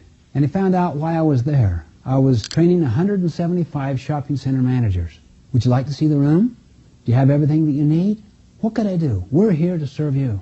There was no supervisor there checking up. There was another person that could have handled the desk when he wasn't there. I was doing some teaching the next day and didn't have all the colored markers I wanted. So I ran out in the hall during a brief break, found some bellboy running to another convention altogether different, stopped him, and said, "I've got a problem. I'm in here teaching. I only have a short break, and I need some more colored pens, some markers." He just whipped around like coming to an attention, looked at my name tag, and said, "Mr. Covey, I will solve your problem." I mean, he didn't say, "Well, go and check with these people," or "I don't know anything about it, I don't know where you go," and absolve himself of responsibility. And I thought, my, how do you get a culture where people deeply buy into its mission of customer service? How do you do that? I was in a side lobby, standing there, and someone came up from the hotel. I was looking at some of the art objects, saw my name tag, and said, "Mr. Covey, would you like to see a book that describes the art objects in this hotel?" Look how anticipatory, what service-orientedness. Someone was cleaning windows high in a lobby on a ladder. Saw a woman having a little difficulty in the garden with a walker. She hadn't fallen, there were other people around. He climbs down that ladder, goes outside, helps that woman into the lobby, and sees that she's properly taken care of, and comes back up and continues his washing. I interviewed housekeepers, waitresses, and found that this attitude had impregnated everyone's minds. How did it get into people's minds, hearts, and attitudes? Their very habit, see? I went in a side room, went through the back door into the kitchen. I saw the motto, uncompromising, personalized service. I went to the manager and said, "My business is helping organizations develop a powerful team character, a team culture, and I am amazed at what you have here." He said, "You want to know the real key?" He pulls out the mission statement for the hotel chain. I said, "That's a very impressive statement, but I know many companies that have impressive mission statements." He said, "You want to see the one for this hotel?" "You mean you developed one inside this hotel?" "Yeah." "Different?" "Yeah." "Pertains to our situation, this environment, our clientele, a lot of the same things." "Who developed that?" He said, "Everybody." "Really, everybody?" "Housekeepers?" "Yes." "Waitresses?" "Yes." "Everybody. Everyone got involved." I said, "What about the people last night that greeted me at the front desk? Do you want to see their mission statement?" He pulled out a mission statement that they themselves had written, that was interwoven, interlocked with all the other mission statements. And everyone was involved. Then that mission statement is used as the criteria or the frame of reference by which all of the decisions are made. How we relate to the customer, how we relate to each other, so that affects the style of the managers and the leaders. That affects what is rewarded in the compensation system. It affects the kind of people you recruit, attract, how you train and develop them. Every aspect of that organization essentially was a function of the hub of the wheel, the center. That is what Habit 2 is. It's the determination of developing a center, to get centered around a set of principles, values, and purposes that transcend the day-to-day. That is Habit 2. Recently, our family reworked our mission statement as a family to reflect kind of the situation as it is now and to improve it, to strengthen it. And it was a meaningful experience. In fact, we're still in the process. I'm convinced that you should not do it rapidly. I encourage businesses to at least take 6 months to a year, maybe 2 years, to write a mission statement, because the key is to have it written in people's hearts and minds, and unless they're significantly involved, it will not take place. The key to commitment is involvement. No involvement, no commitment. Write it down, mark it, asterisk it, circle it. It is an absolute correct principle. Now, you don't have to get involvement up front. Sometimes you hire new people. How do you involve them?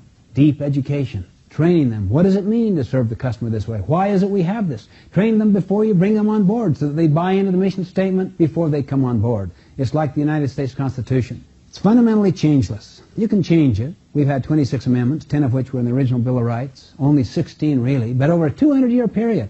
And still it is the standard by which all laws are evaluated. It is the thing that the President agrees to defend and support when he takes the oath of allegiance. It is the criteria by which people are admitted into citizenship in this country. It is the foundation and the center that enables us to ride through major traumas to its national life, like Vietnam or Watergate or the Civil War or whatever. I suggest habit 2 is the development of the Constitution, the mission statement, the value system. You have to be proactive to do it. You have to believe that you're the programmer before you would really undertake to write the program. Many people have kind of had it with goals because they have set them, never achieved them. Made promises and broke them. Why? Because they're not proactive. They're a function of their moods. They're a function of their spleen. They're a function of circumstances. Therefore, they'll give up on those things. And they lose control. Then they are truly victimized. They're not in control. There's 2 basic ways to get into control rapidly of your life. 1, set a goal and work to achieve it, because you're in control of that. 2, make a promise and work to keep it. Immediately you get in control of your life, and immediately you get new self-confidence from that self-control. Self-confidence is inward security. A lot of different words are used: self-esteem, self-respect, self-image, self-concept. I personally prefer the word self-confidence. It basically means that your source of security comes from within yourself. You're confident in your integrity to your own value system. Most people's sense of security comes from other people. That's why they're so hung up on being compared and accusations of unfairness, and why they develop the scarcity mentality.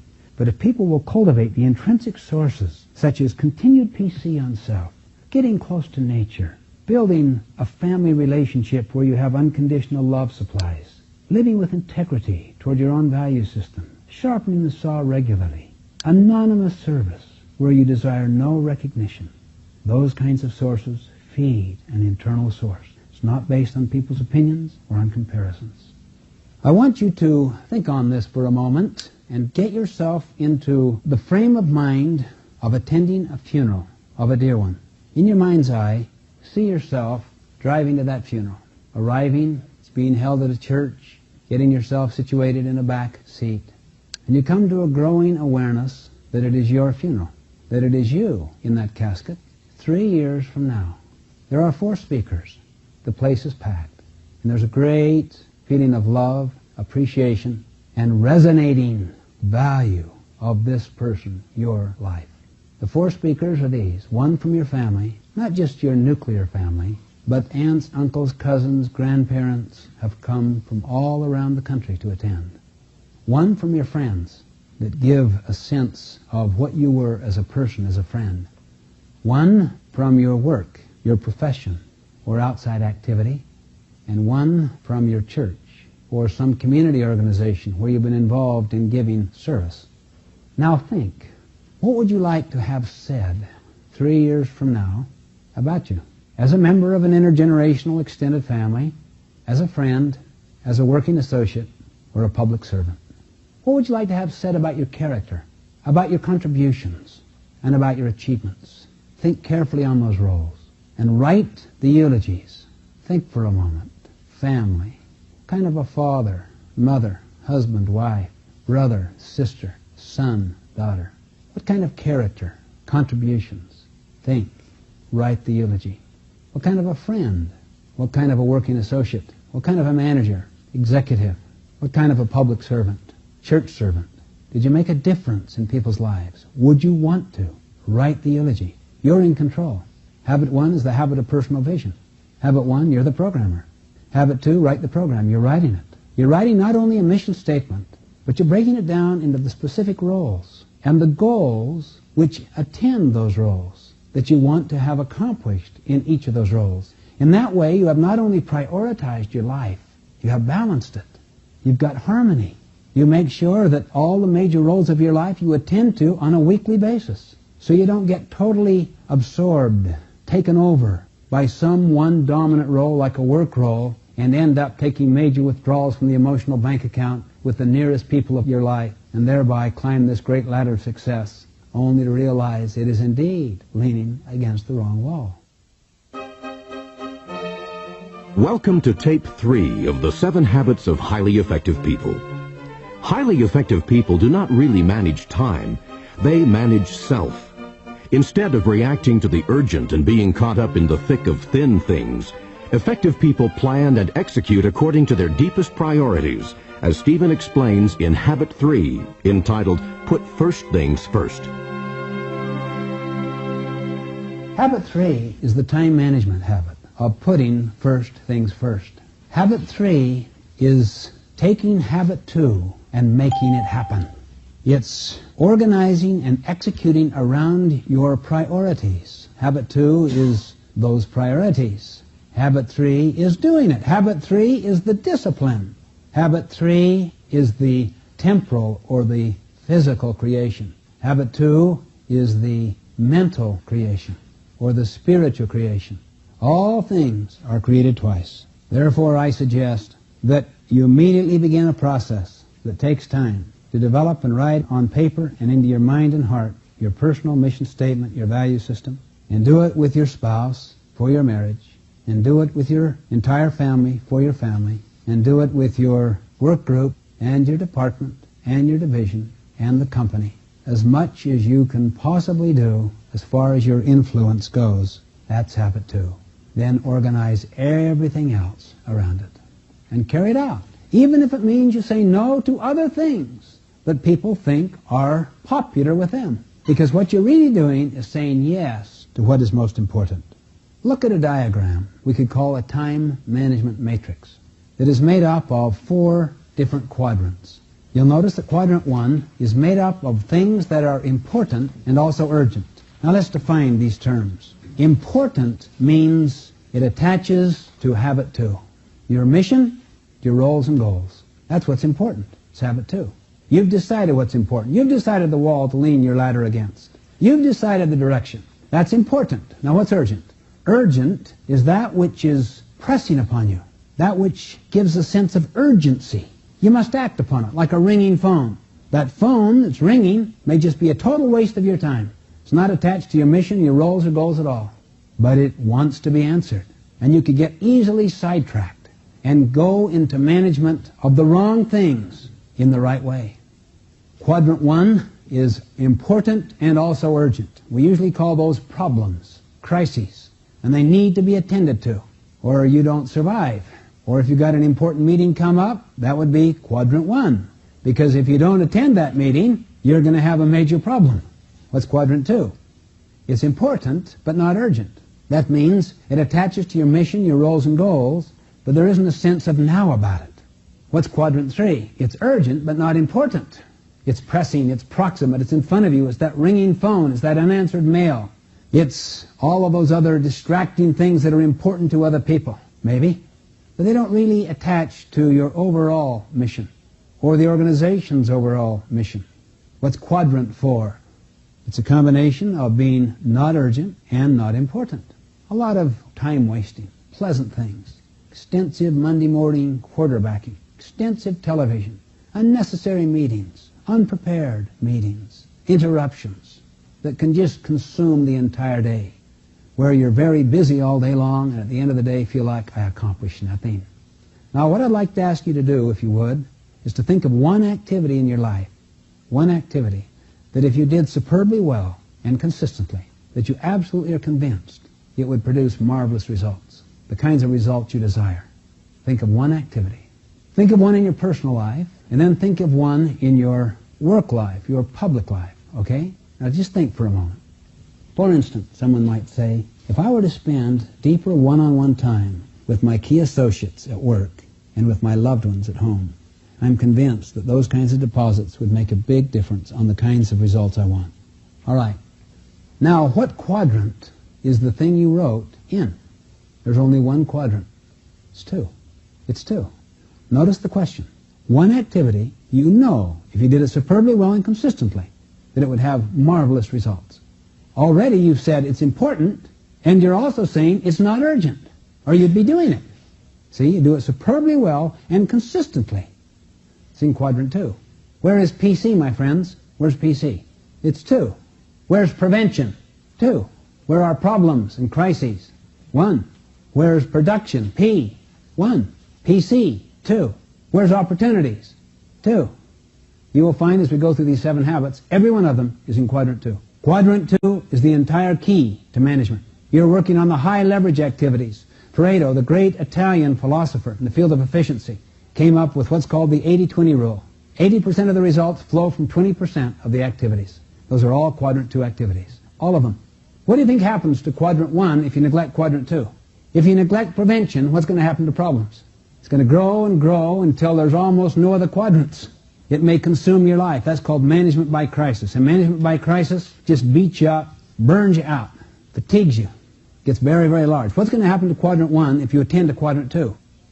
Get smaller and smaller. You'll still have some of it. Things you hadn't anticipated at all. Constant changes in our environment will create some of that. But it'll be manageable. It'll be workable. But you'll always have the sense that you're working on prevention and seizing new opportunities. Now, where are you going to get the time and attention to get into quadrant 2? You can't get it from quadrant 1. If you take it from there, you'll die. You're fighting off the alligators with your shovel. Where are you going to get the time and the attention to start digging the canal, to drain the swamp, so the alligators will go? That has to come from 3 and 4. Quadrant 4 is totally worthless quadrant. Can you name one thing of any value or worth in quadrant 4? Leisure. Is leisure important? Yes. Then it's quadrant 2. There's nothing of worth or value in quadrant 4. Quadrant 3 also is essentially without value except on the part of other people. So basically you get your time for quadrant 2 from 3 and 4. The whole time you're knocking those alligators out, the moment there you have a few seconds of break, you start throwing one shovel of dirt into another direction so you can get that canal built. You just keep doing it. Just keep stealing a little from quadrant 3 and quadrant 4. Learn to say no, pleasantly, smilingly, happily, but say no.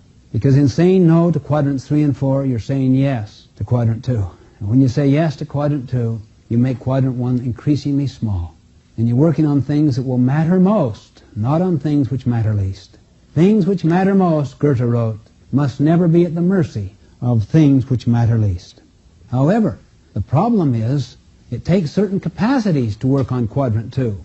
What's the fundamental capacity? We've already talked about it. What is it? You have to be proactive. Why? Quadrant 1 acts on you. Quadrant 2 must be acted upon. We are made in our essential humanity to act and not be acted upon. That's quadrant 2. All deep relationship building, quadrant 2.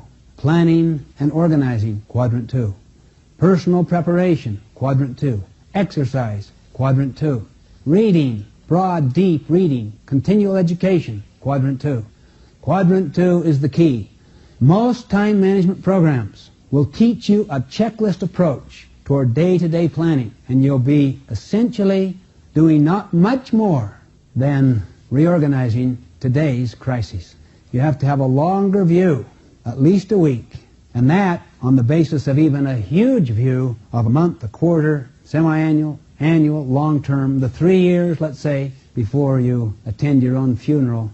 So the key is to think through habit 2, your mission, what you are about.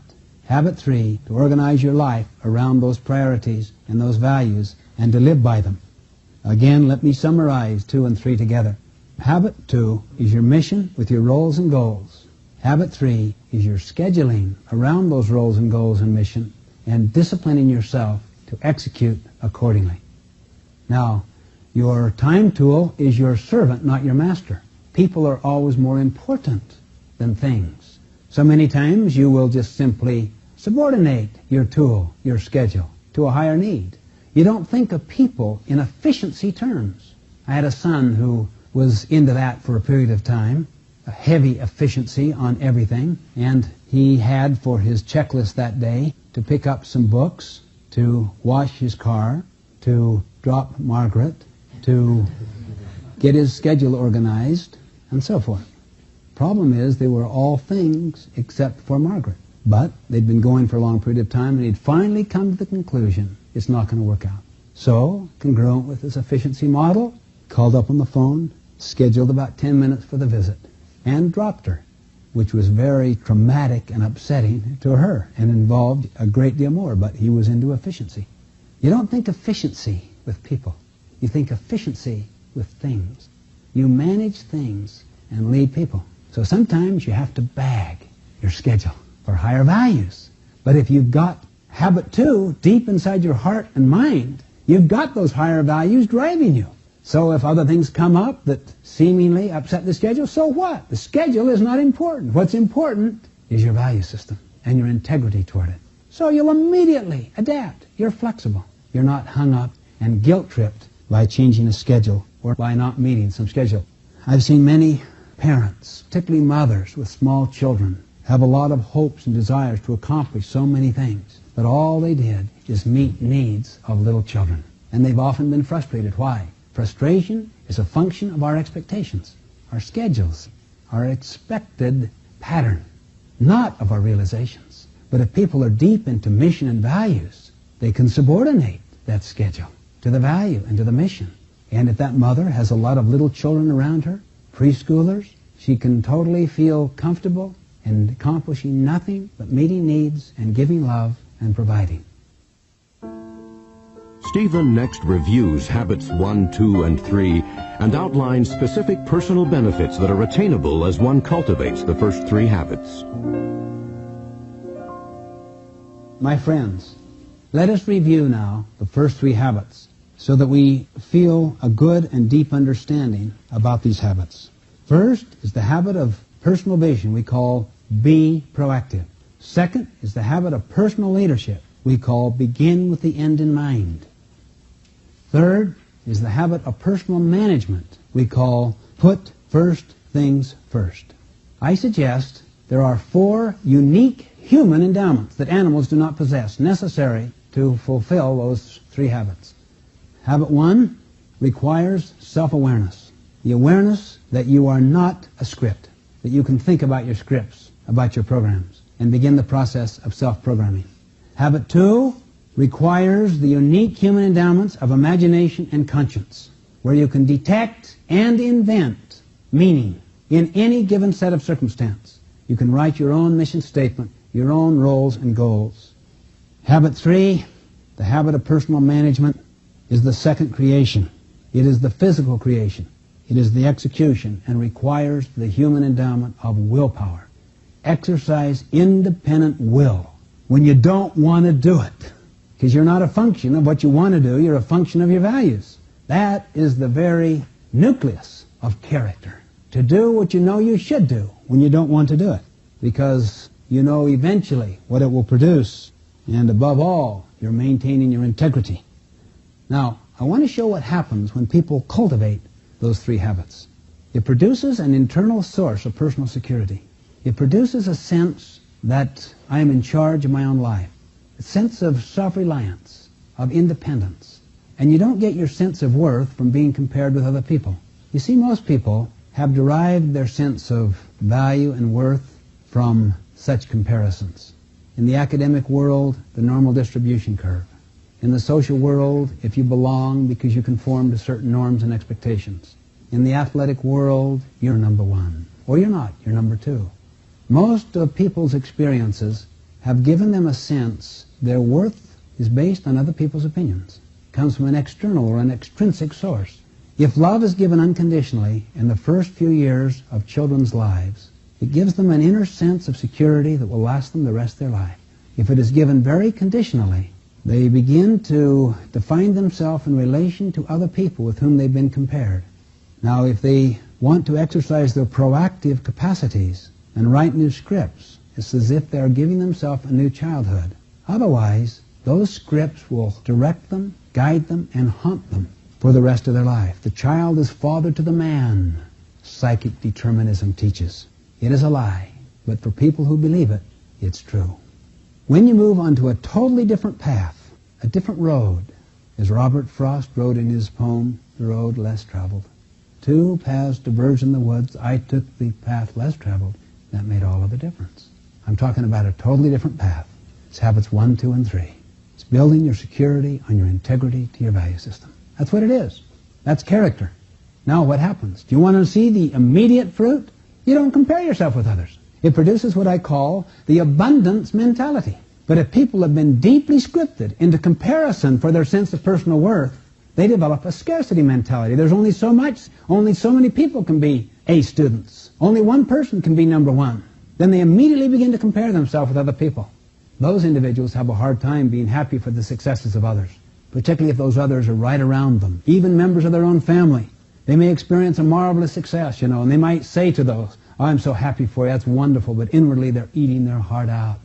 Secretly, they even harbor hopes that people can experience misfortunes. Those are the fruits of a scarcity mentality. Can you see why it would be so hard to practice the relationship habits of 4, 5, and 6 with a scarcity mentality? Habit 4 itself, think win-win, means you're always looking for mutual benefit, for things that benefit all the people involved, including yourself. You're not into zero-sum thinking. You're not into competition. You can think cooperatively. You can think team. You can think we. And when push comes to shove, you think we the most, not the least.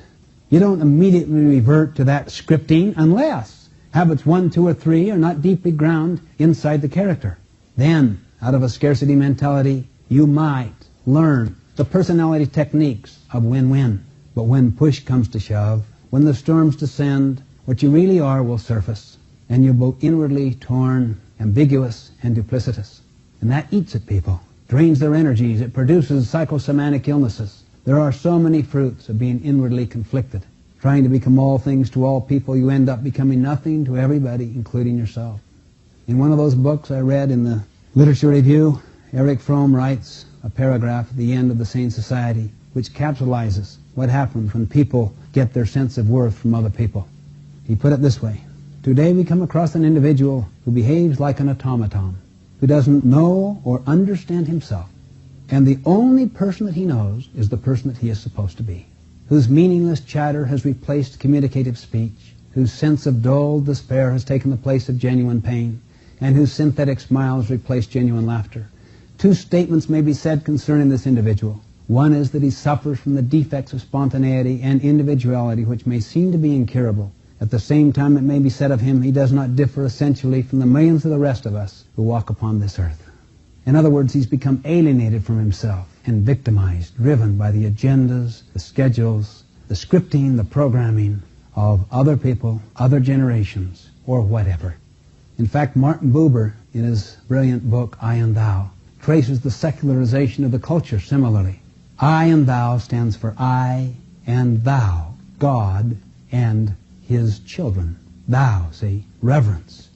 The next stage is I for myself, Thou for you, human beings, it for God. The next stage, I for myself and it for you, where you become a manipulatable asset or resource to serve my purposes. And the last stage is it and it, the total alienation of self.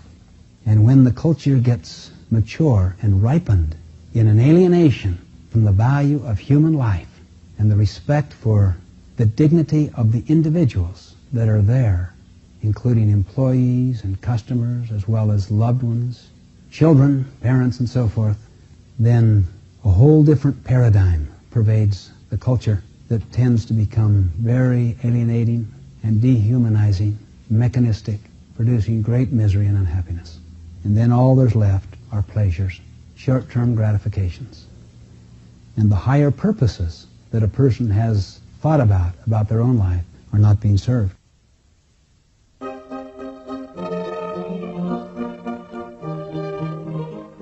On this side, Stephen explains how habits 4, 5, and 6 are outward expressions of character and lead to interdependence, mutual benefit, and public victories. I'm going to go through all three of the later habits, 4, 5, and 6. Think win-win is the attitude of seeking mutual benefit. How do you do that? You have to communicate. So habit 5 we call seek first to understand, then to be understood. That's the habit of communication. Habit 6 is the ultimate fruit. It's called synergize. Produce new solutions to the differences between us better than the ones I proposed or you proposed initially. It's the opposite of compromise. It's synergistic. The whole is greater than the sum of its parts. Now let me go through this again and play a role to help teach habits 4, 5, and 6. Let's say that I'm communicating with a key person in my life. It may be my boss. It may be a key subordinate in a work setting. It may be my spouse or a child in a home setting. It may be a neighbor. We're talking about an issue that is important to us, even jugular, and we are approaching it differently. We see it differently. Watch the 3 habits, 4, 5, and 6. First, think win-win. Say to the person something like this: why don't we agree to communicate until we can find a solution we both feel good about? Would you be willing to do that? In almost all cases, people will say yes to you. If they say no, it bespeaks the emotional bank account. Go back to making deposits. Go back to habits 1, 2, and 3, the character strength to make those deposits. But in almost all cases, people will say yes. Now watch habit 5. Let me listen to you first. Most people do the very opposite. They want to first be understood. And when both parties want to be understood simultaneously, that's called the collective monologue, the dialogue of the deaf. They're not really listening. They're either speaking or preparing their speech. So the 5th habit is communicate. First by listening, then expressing. Now what's habit 6? That's where you're very creative and you think through new and better ways, new and better solutions. For instance, let's say that I want to go on a vacation out into the lake country, and you want to go on a vacation closer to your ailing mother. That's important to you. The other is important to me. I've looked forward to it. I'm a fisherman at heart. The boys are excited about it. But your mother is ailing, and you don't have an opportunity to see her very much. And that's important to you. What do? We talk. We listen to understand. We show empathy and respect for each other. I love you, and you love me. That causes us to be open and synergistic. See, synergy means the whole is greater than the sum of its parts. It's the relationship between the parts that represents a part in itself. And if habit 5 is exercised, that is, seek first to understand, help me to understand the importance of this, why we couldn't see your mother at another time or make a special trip or call her or phone her. And you say, help me to understand why it's so important that we go to this situation and do the fishing. We could have a very nice vacation by our mother, and we could do some other things, and that's important. We don't know how long the mother will be around, and that's really more important than fishing. I can see that, but these boys are very important, and they are so psyched about this, and we've given them those special fishing lessons, and we continue to talk back and forth with respect. We're looking for a win-win solution. Now, if I'm deep into authoritarianism, I might say, I don't really care what you think that much. When I want your opinion, I'll give it to you. We are going fishing. Or I'll beat it out of you. Or if I'm into martyrdom, I might say, well, have your way with me. It's the way it always is. I always lose. In the former case, I'm into win-lose. In the latter case, I'm into lose-win. Or we could apply habits 4, 5, and 6, assuming we have an abundance mentality and enough internal security to carry on this communication, and say, let's agree to communicate until we can find a solution we both feel good about. Would you be willing? All right, let's do it. Let me listen to you first. I understand that visiting with your mother is so important because you haven't seen her for this, and here's your situation, and you could relieve your sister who's been taking care of her, and you keep expressing till the other person feels deeply understood. But you know what we've been doing with these boys, and how much time and effort we've been given into these lessons, and they want to get into this fly fishing, and it's just a perfect situation. And then I am understood. I am empathized to. And the spirit of mutual understanding creates such an affirmation, such a respect for each other. We're not going to go for win-lose or lose-win, nor are we going to compromise. We create new options, new alternatives in our minds. We find a lake near the mother. Maybe it's not as good as the lake we had prepared, but I feel much better about it because I respect my wife, and I love her, and I love her mother, and want to attend to that important need in a way that would also meet my Boys need to have an expression of their fishing opportunity. It's a win-win solution.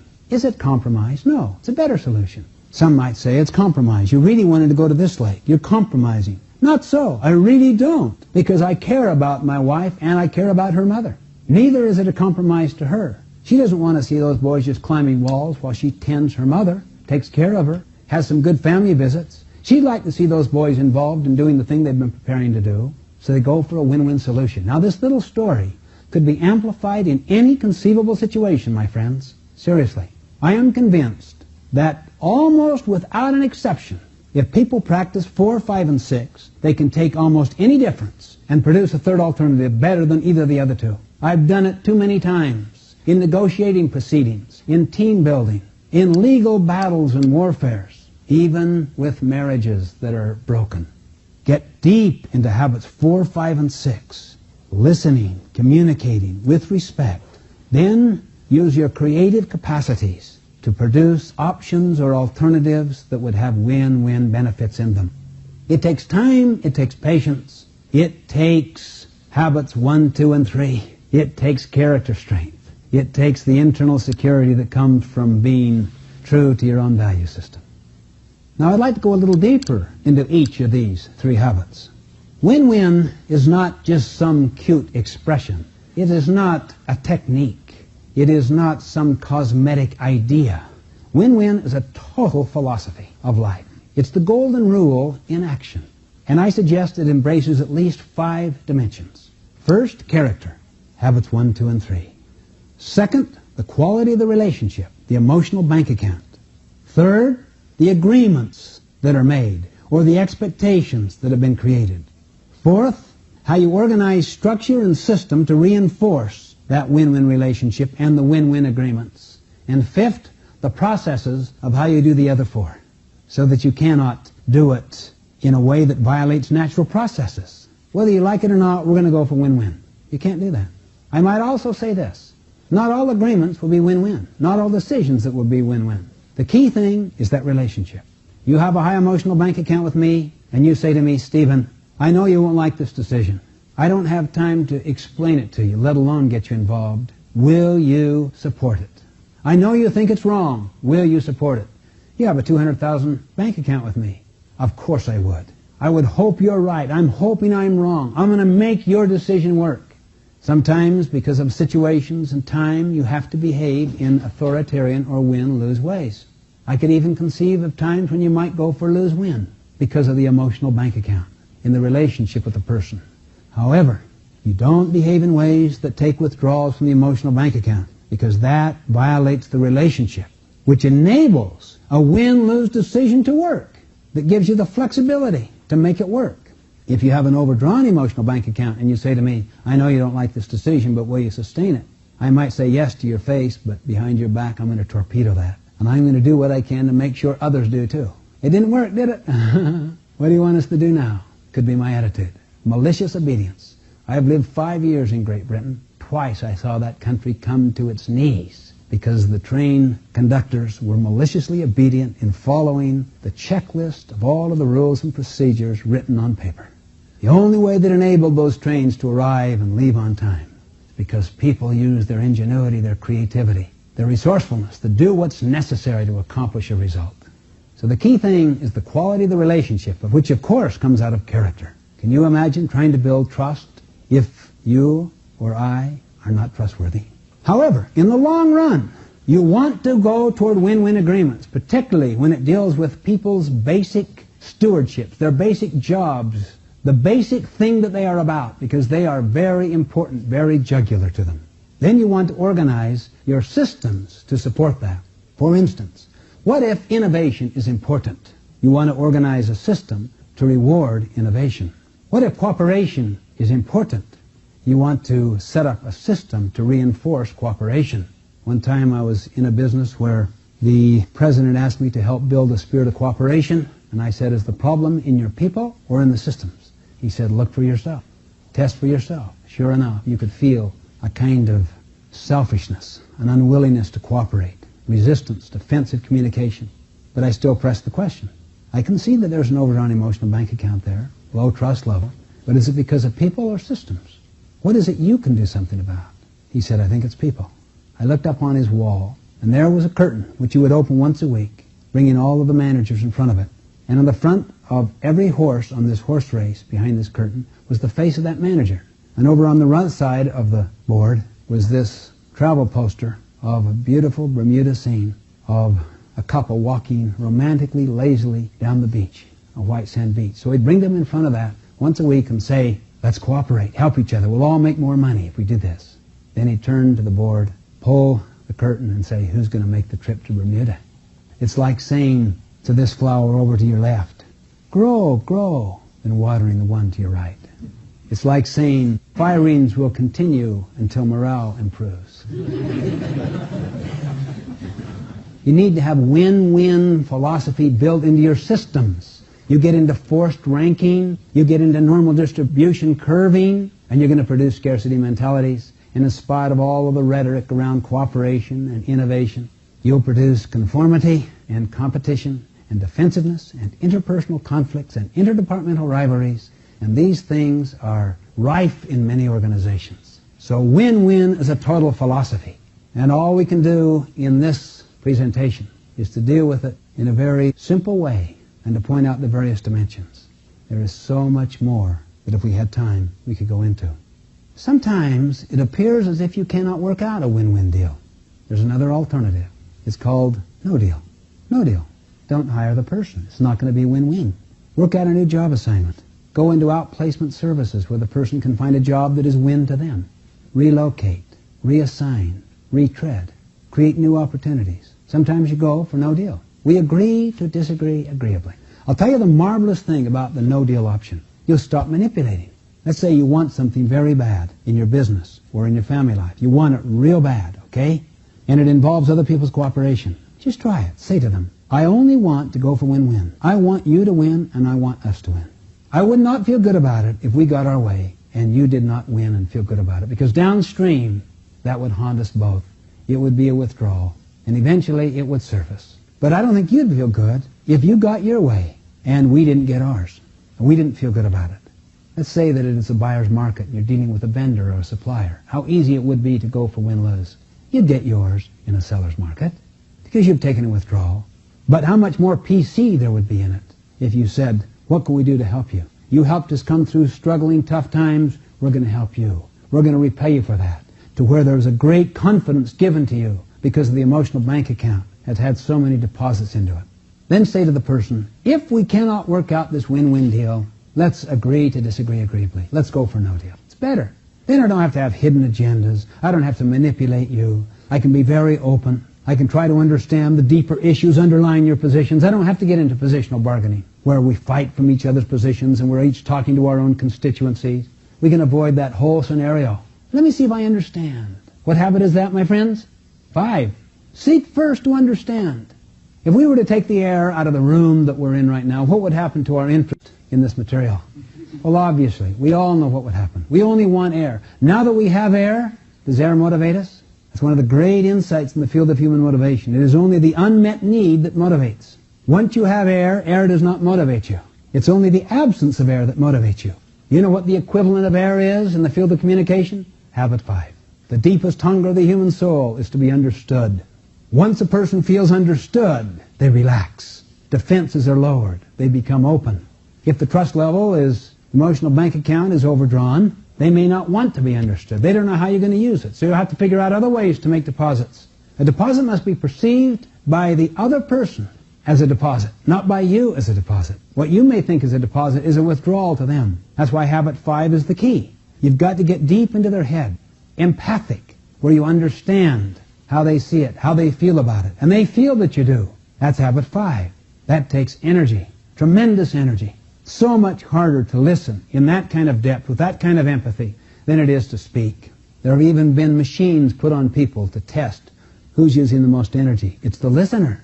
Always go prepared to listen. That's why your preparation is habits 1, 2, and 3. Integrity to your value system. The finest preparation you can make. Then you'll find in the very moment in which you find yourself, that preparation will come to your assistance, and you'll be equipped and qualified in flexible ways to generate new alternatives, better alternatives, that had been thought of before. My friends, the only real test of win-win is when you're dealing with a win-lose person, or perhaps a lose-win person. That's the only real test. Many people say, well, Stephen, I like this win-win idea. In fact, I had a man say that to me. He was the president of a large chain of retail store. He said, Stephen, I like the win-win idea, but it's idealistic. I'll bet a lot of you are kind of feeling like that. Tough, competitive business world isn't quite like that. He said that. I said, really? Try going for win-lose with your customer. Is that realistic? He said, well, no. Why not? I'd lose my customer. Then go for lose-win with your customer. Give away the store. Is that realistic? No. No margin, no mission. The only one that is realistic is win-win. He said, I better tell you my experience. That's true with customers, but not suppliers. I said, all you are is the customer of the supplier. Why doesn't the same principle hold? We're right now, he said, in the middle of renegotiating our lease arrangements with the mall operators and owners. You, as our consultant, counseled us to go for win-win. We did. We're open, reasonable, conciliatory, have a win-win attitude. They see that attitude as weakness and softness, and they took us to the cleaners. Immediately I shot back. Why'd you go for lose-win? We didn't. We went for win-win. I thought you said they took you to the cleaners. They did. In other words, you lost. Yeah? And they won. That's right. What's that called? What he thought was win-win was really what? Lose-win. Being nice. Being a nice guy. Nice guys finish last. Win-win is much tougher than win-lose. Far more rigorous than authoritarian behavior. Why? Because you have to not only be nice, you have to be courageous.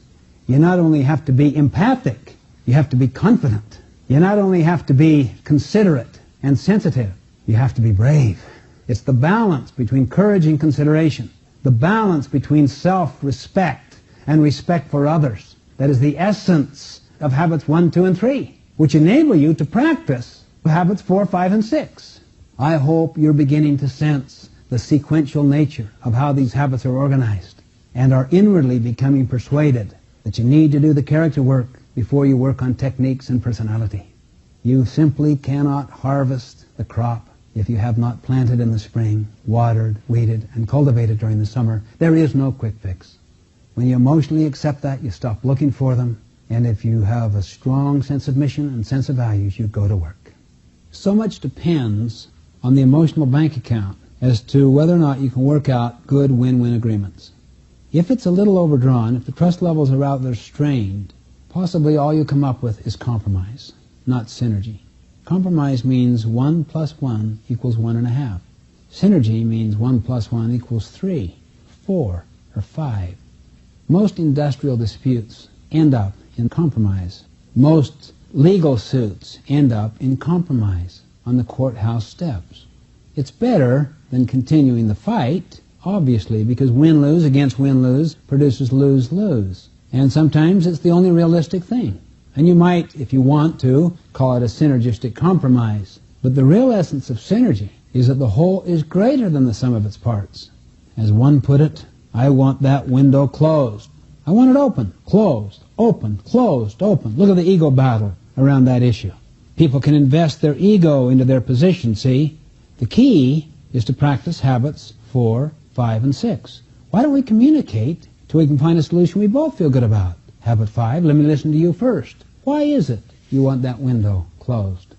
Well, the draft blows my papers about. Then to be understood. Why is it you want it open? I like the fresh air. I get a kind of claustrophobic feeling without it. Habit 6, synergize.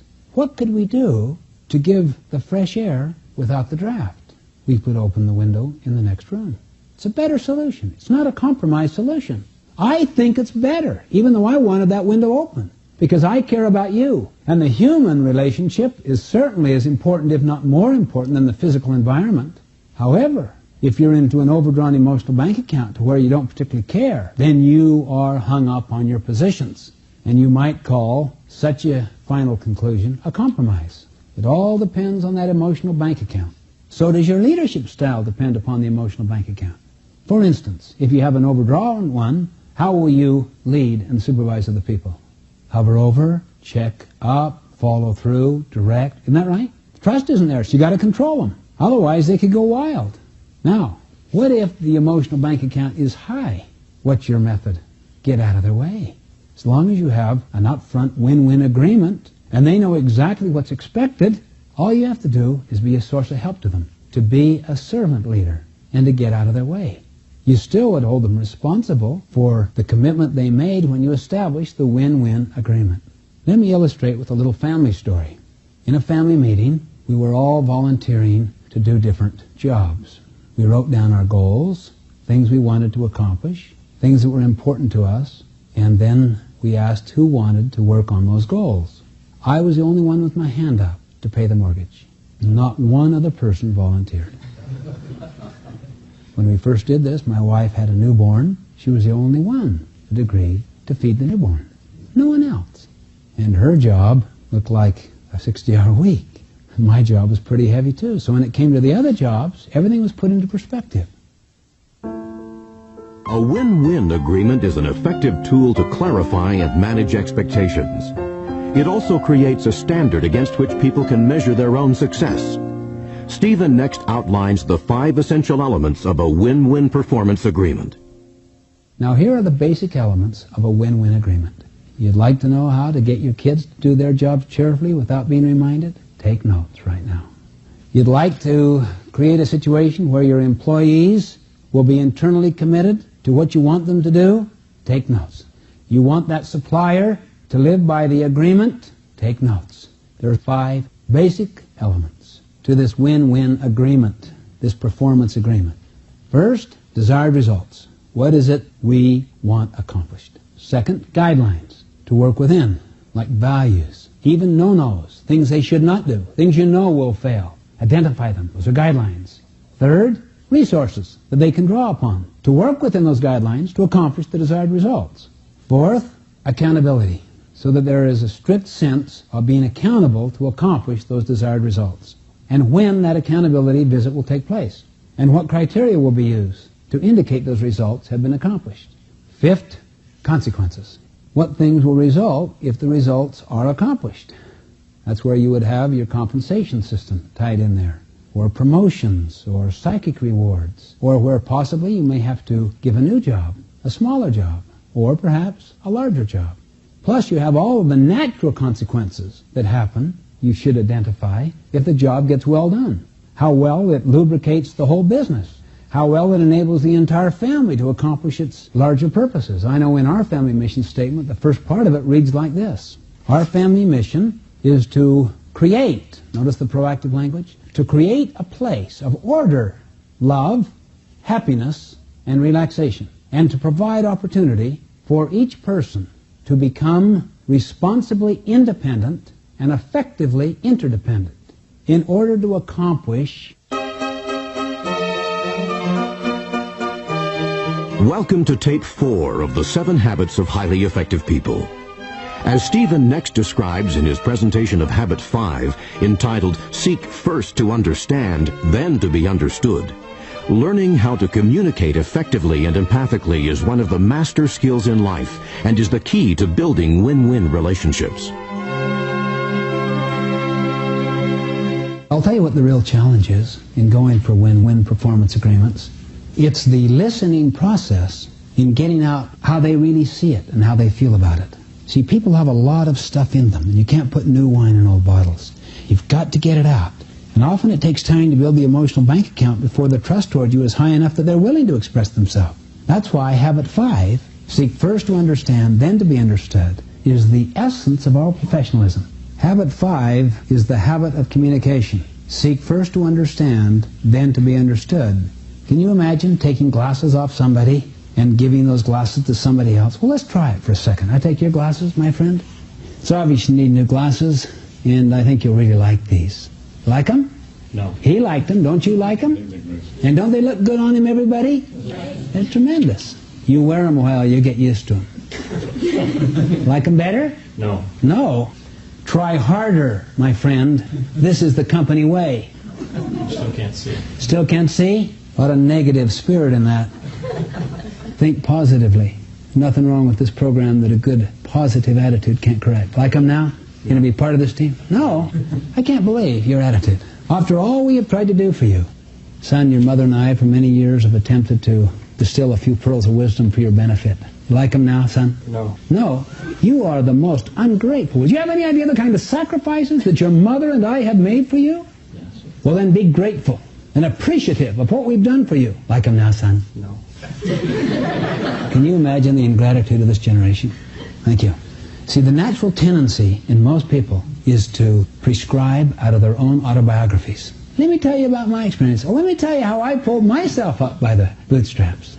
Let me tell you, see, they're prescribing their own glasses for other people rather than really deeply understanding what's happening inside other people and then prescribing based upon that diagnosis. Can you imagine the amount of security it takes to go into a deep listening experience where you don't know how it's going to end up? You do not know. You're on a Northwest Lewis and Clark expedition into those territories. You don't know where you're going to end up. Your security has to lie in your ability to accommodate and adapt to any given set of circumstances. Wild Indians, wild nature, weather, anything. You don't know. That's where habits 1, 2, and 3 provide that security. You're at peace, and you can inwardly flex and be adaptable to whatever the situation may bring. That's habit 5. Seek always to understand first. Study every profession. Medicine, obviously, has to diagnose before prescribing. In law, you have to study precedent and the case of the other attorney before you really develop your own.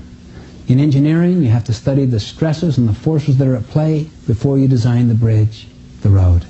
In teaching, you should pre-assess before you attempt to teach. In parenting, you need to understand. The other day, someone was giving an illustration of little PC toward his son. He was punishing his son for disobeying him and going around the corner. And he kept punishing him. The son kept going around the corner. Eventually, out of tear-filled eyes, the son looked the father in the eye and said, "But Daddy, what does corner mean?" See, the father did not seek first to understand the boy's level of understanding. He wasn't in the head of the boy. He was into his own head. Projecting like home movies. Projecting. This is the way you should think. This is the way you should feel. Sympathy is sometimes a very appropriate emotion. Oh, I'm sorry, my friend. You've had that difficult experience and you've lost this loved one. I'm very sorry. Empathy is emotional and intellectual understanding of what the other person is feeling. Sometimes if you sympathize with a person, they'll feed on it and they'll never get out of it. Makes them dependent. Sometimes sympathy is the appropriate emotion. But if you empathize with a person, you get inside their frame of reference. See how they see it, how they feel it. You don't feel that way at all. You're not agreeing, you're not disagreeing. You're not even probing. Probing itself comes too much out of our own autobiographies. We take control when we probe. This is why many parents don't get close to their kids. They probe so much. How's it going, son? Fine. What's happening lately? Nothing. What are your plans for this weekend? I don't know. Son, don't you ever contribute to yourself around here? Do you live in a motel? All the things we do for you, we get 1 and 2 word answers, and we can't get you off the phone with your friends because you're probing. You can play 20 questions with people all day long and not find out what's important to them. Why? Your questions come from your own autobiography.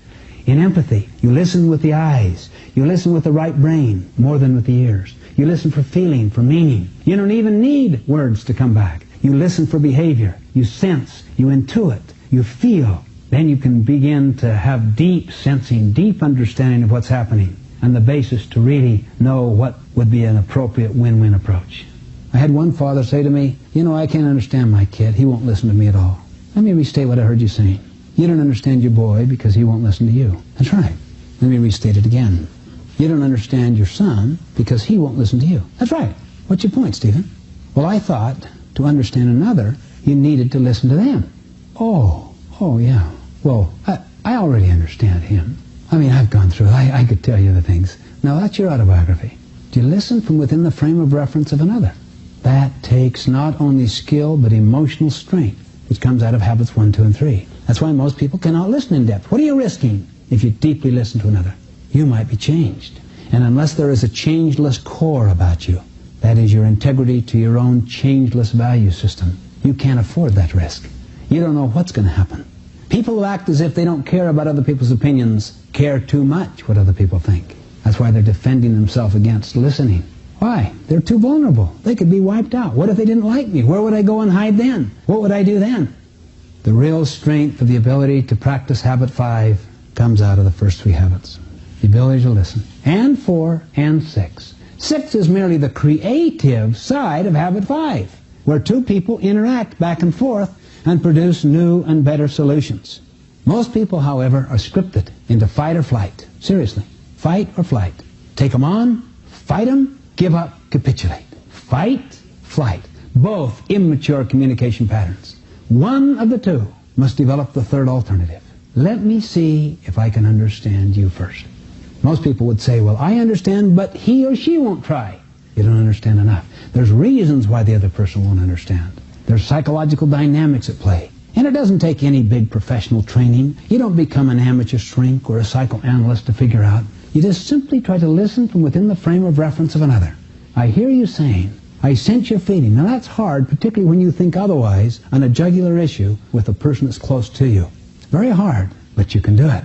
Why? Because your security does not come from the relationship. Your security comes from your integrity to your value system. I'd like to give you an experience for a moment. I'm going to split this room in half and show one picture to one side of the room and a different picture to the other side of the room. And then I'm going to show a third picture to both sides of the room. Okay? I'm purposely trying to script or program your heads. Okay? First, I'm going to show a picture to this side of the room right here. This side of the room, please close your eyes and look down. Now we'll show a different picture to this side of the room. Okay? You open your eyes over here. This side of the room, please close your eyes.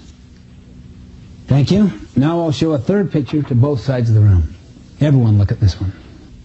When you first looked at this, the third picture, how many thought it was an old lady? Raise your hand. How many thought it was a younger woman? Raise your hand.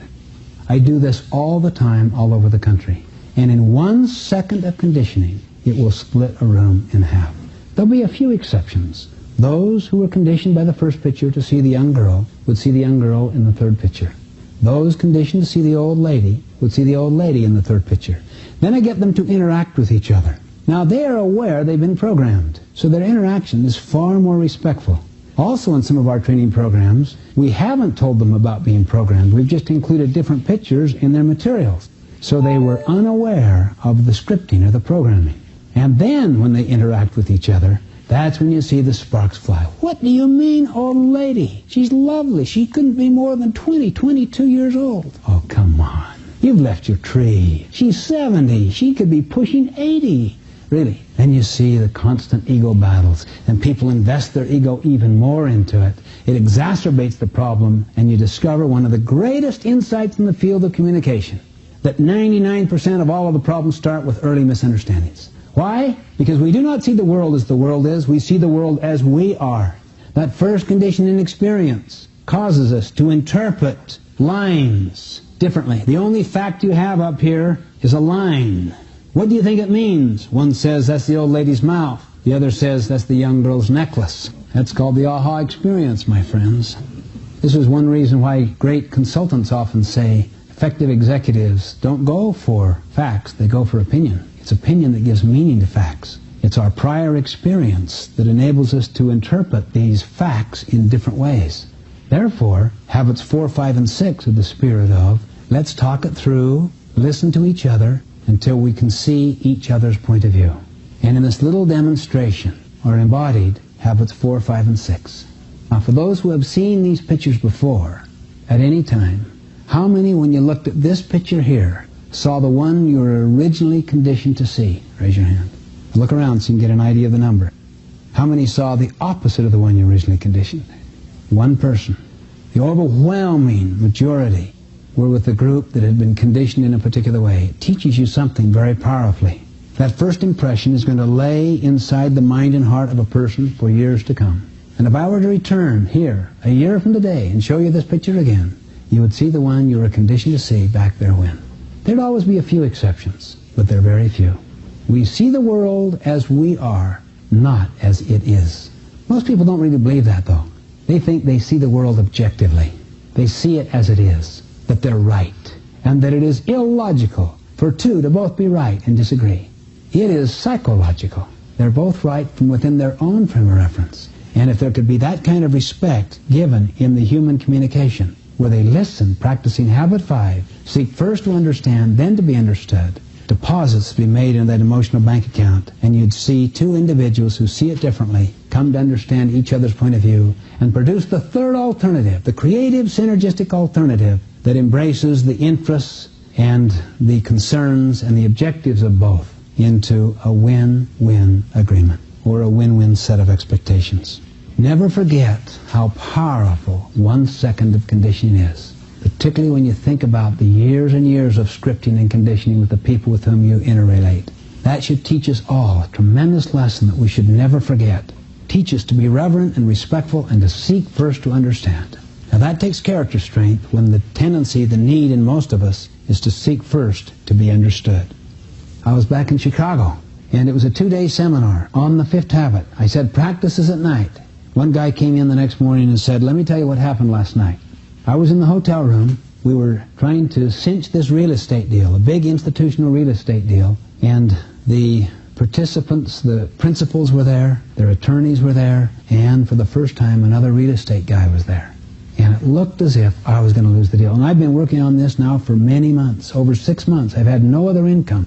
In a sense, all of my eggs were in this one bushel, all of them, this one basket, and I didn't know. I was panicked. And I did everything I could to pull out the stops, to use every technique I could. And then I said to myself, I'm going to lose this deal. Why not practice what I learned today? Seek first to understand, then to be understood.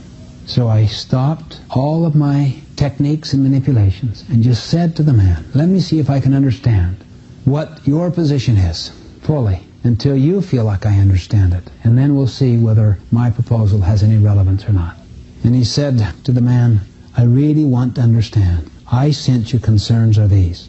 And the man opened up a little. Furthermore, I sense that you worry about this, and that if you don't go in this direction, these kinds of things will result. Do I understand? More was opened up, more empathy expressed, until that person in the middle of our conversation said, excuse me a minute, stood up, walked to the other side of the room, picked up a phone, called his wife, turned around, and with his hand over the mouthpiece said, you've got the deal. He said, I was totally dumbfounded. I had no idea what had happened. I explained the dynamic is that if you meet the human need to be understood, you're also meeting the need to be appreciated. And people feel validated. They feel affirmed as a human being. And when it came right down to it, those human deposits were more important than the technical dimensions to the deal.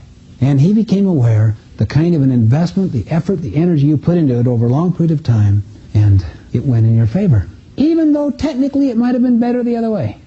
I have a friend who teaches at a university who feels like his research interests are out of the mainstream and never gets any money. I said, do the same thing. Go, present your point of view fully, but you already have, they haven't accepted it, then listen to their point of view. Restate their position better than they can themselves, with such respect, with such completeness, such clarity, that they'll feel understood, appreciated, validated, and affirmed. He did it. And halfway through the presentation, the two senior professors turned to each other, said, Mark, you've got the money. Seriously, it is an absolute miracle principle, the fifth habit. We have full all-day seminars. I've done them on every one of these 7 habits, all day on each one. The one most requested over all the years is the fifth habit, because it's so powerful. Effective people know that the whole is greater than the sum of the parts. Next, Stephen discusses Habit 6, entitled Synergize, and how synergy results from valuing differences by bringing different perspectives together in a spirit of mutual respect. One of the things you'll find when you communicate is that people think differently. You may have heard brain dominance theory. There's a lot to it. The left brain thinks differently than the right brain. It perceives differently. The left brain is the more verbal side. The right brain is the more visual. The left hemisphere is more analytical, more logical. The right is more creative, more intuitive. The left more time-bound. The right more time-free. And you need to have both. The key is the balance. Sometimes you don't have the balance in one person. You'll need it between 2 people. I was in a situation down in Orlando, Florida, talking on a seminar I present called Manage from the Left, Lead from the Right, suggesting that management, dealing with things, is more a left brain function. Leadership, dealing with people, is more of a right brain function. And the president of the company talked to me in the morning break and said, Stephen, I've been more interested in the application of that idea to my marriage than I have been to the business. I wonder if you'd had lunch with my wife and I and just see how we talk with each other. Sure enough, he sat down and he began kind of pleasant conversation. What are some of the things, honey, you feel like I should be more considerate about and careful of? Notice the left side deals with parts, with facts. Listen to a right brain answer. Well, it's nothing specific. It's more of a general sense I have about priorities. Honey, I can't get a handle on that language. What do you mean by general sense about priorities? Well, I just don't think the marriage is as important to you as you keep telling me it is. Well, what do you want me to do? See the left brain? Pressing. I got to get a handle on something. It's nothing specific. Well, how can you expect me to do anything if you can't get specific about what it is? Well, it's a feeling. Honey, that's your problem. If you don't mind, that's also your mother's problem. In fact, it's the problem with every woman I know. Now get at it. What is it? She says, it's a strong feeling.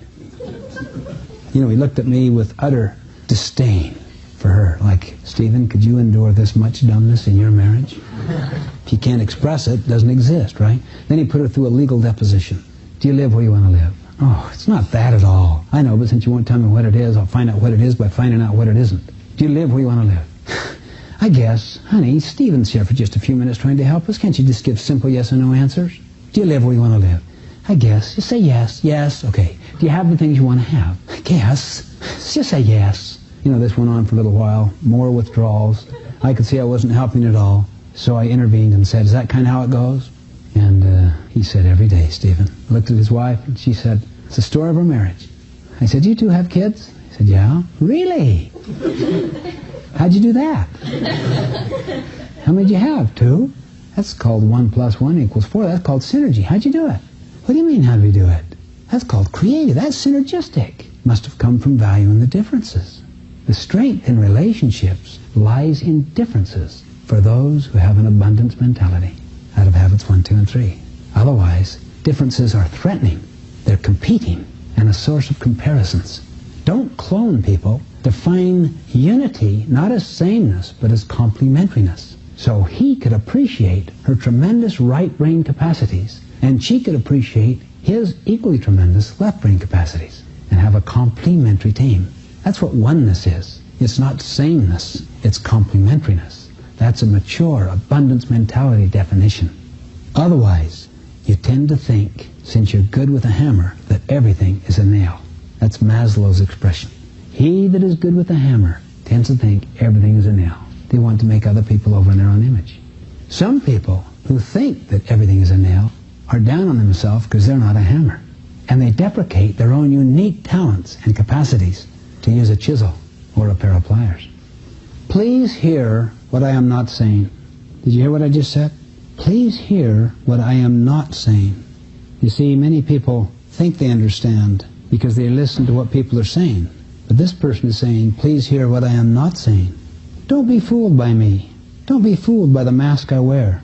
For I wear a mask. I wear 1,000 masks. Masks that I'm afraid to take off, and none of them is me. Pretending is an art that is second nature with me, but don't be fooled.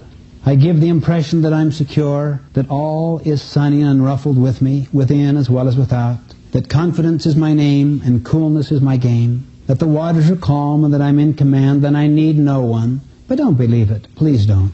My surface may seem smooth, but my surface is my mask, my ever-varying and ever-concealing mask.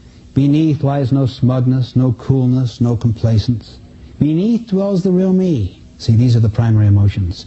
Beneath dwells the real me, in confusion, in fear, in loneliness. But I hide this. I don't want anybody to know it. I panic at the thought of my weakness being exposed. That's why I frantically create a mask to hide behind, a nonchalant, sophisticated facade to help me pretend, to shield me from the glance that knows. But such a glance is precisely my salvation, my only salvation, and I know it. It's the only thing that can liberate me from myself, from my own self-built prison walls, from the barriers I so painstakingly erect. But I don't tell you this. I don't dare. I'm afraid to. I'm afraid your glance will not be followed by love and acceptance. I'm afraid that you'll think less of me, that you'll laugh, and that your laugh will kill me. I'm afraid that deep down inside I'm nothing, that I'm just no good, and that you'll see and reject me. So I play my games, my desperate pretending games, with a facade of assurance on the outside and a trembling child within.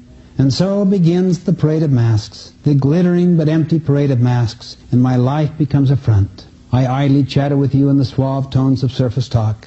I tell you everything that's really nothing, nothing of what's crying within me. So when I'm going through my routine, don't be fooled by what I'm saying. Please listen carefully and try to hear what I am not saying. What I'd like to be able to say, what for survival I need to say, but I can't say. I dislike the hiding, honestly I do. I dislike the superficial phony games I'm playing. I'd really like to be genuine, spontaneous in me. But you have to help me. You have to help me by holding out your hand, even when that's the last thing I seem to want or need.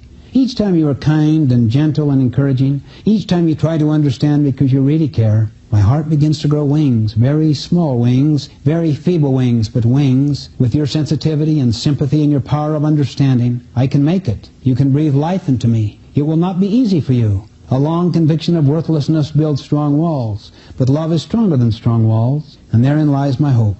Please try to beat down those walls with firm hands, but with gentle hands, for a child is very sensitive, and I am a child. Who am I, you may wonder? I am someone you know very well, for I am every man, every woman, every child, every human you meet. All of us are very tender and sensitive inside, and the more inner security we can cultivate, the more we can listen to what people are not saying. Try it for yourself. Try it tonight. Try it with your loved ones. Say, I'd like to understand you. By the way, with your loved ones, you better tell them what you're doing, or they'll be very suspicious. You've never listened to me before. What's going on here? No. Say, today I listened carefully to some material on empathy and listening, and I realized, as I thought about our relationship, I haven't done that very much. I've been rather critical and judgmental. I need to do that. I'm going to try. I'm going to try to restate your position to your satisfaction. And then do it. Watch what begins to happen. Can you see why that takes character strength? Why it takes patience? Why it takes habits 1, 2, and 3? The key to the ongoing practice of the 7 habits is sharpening the saw regularly within the 4 dimensions of our personalities, which include the physical, the mental, the spiritual, and the social-emotional. Stephen begins this side by explaining why Habit 7, entitled Sharpen the Saw, is essential to combat the inevitable effects of complacency and stagnation. You know what the basic ability to cultivate these 6 habits is? It's the 7th habit. It's the one you've been waiting for. It's the habit that if you do it right, you do it completely, regularly, it will automatically develop the other 6. It's the maintenance habit. It's the habit of personal PC. Just envision in your mind coming across someone who's sawing down a tree, really going at it vigorously. And you come up and you say, what have you been doing? Can't you see I'm sawing? I know, but how long? Oh, I don't know. I've been at this for hours. I'll bet you're tired. Oh, you can't believe. Well, why don't you sharpen the saw? Too busy sawing, dum-dum. That's the 7th habit. Take time to sharpen the saw. Sharpen the saw regularly. You ever been too busy driving to take time to get gas? There are 4 dimensions of the human personality, and you'll find all 6 habits involved in the sharpening of these 4 dimensions. There's the physical, the spiritual, that's your value system, the mental, and the social-emotional. I put those 2 together because our emotional maturity is manifested in, and to some degree, a fruit of, our relationship with others. Those are the 4 dimensions. To sharpen the saw means basically to exercise all 4 dimensions and to organize your life so that you have time in quadrant 2 to do that. 1 hour a day, minimum, will, I believe, maintain these other 6 habits. To really get good at those 6 habits, it takes more than that. What does this involve? Physical exercise. The best kind is stretching and aerobics and a little muscle toning, kind of a combination of the 3. Aerobics is the kind of exercise that deals with the cardiovascular system, the respiratory system, which enlarges the capacity of the body to process oxygen. And that's the key to energy as well as interest. Stretching should precede or follow briefly the aerobics. Muscle toning, like calisthenics or weights or things of this nature, also are helpful. And if people can cultivate a habit of at least 30 minutes every other day, they can maintain. To really enlarge the capacity of the body to work, they may have to do just a little more. But as they do even a half an hour, the body becomes more efficient, the heart muscles stronger, more oxygen is pumped through the body, and they have more vitality, more energy inside. So I commend to you to make your mind up. If you do not now have a good exercise program, to start one. A little stretching, then go on a vigorous walk, or a jog, or a bike, or a swim, but a good vigorous walk for, say, 20 minutes.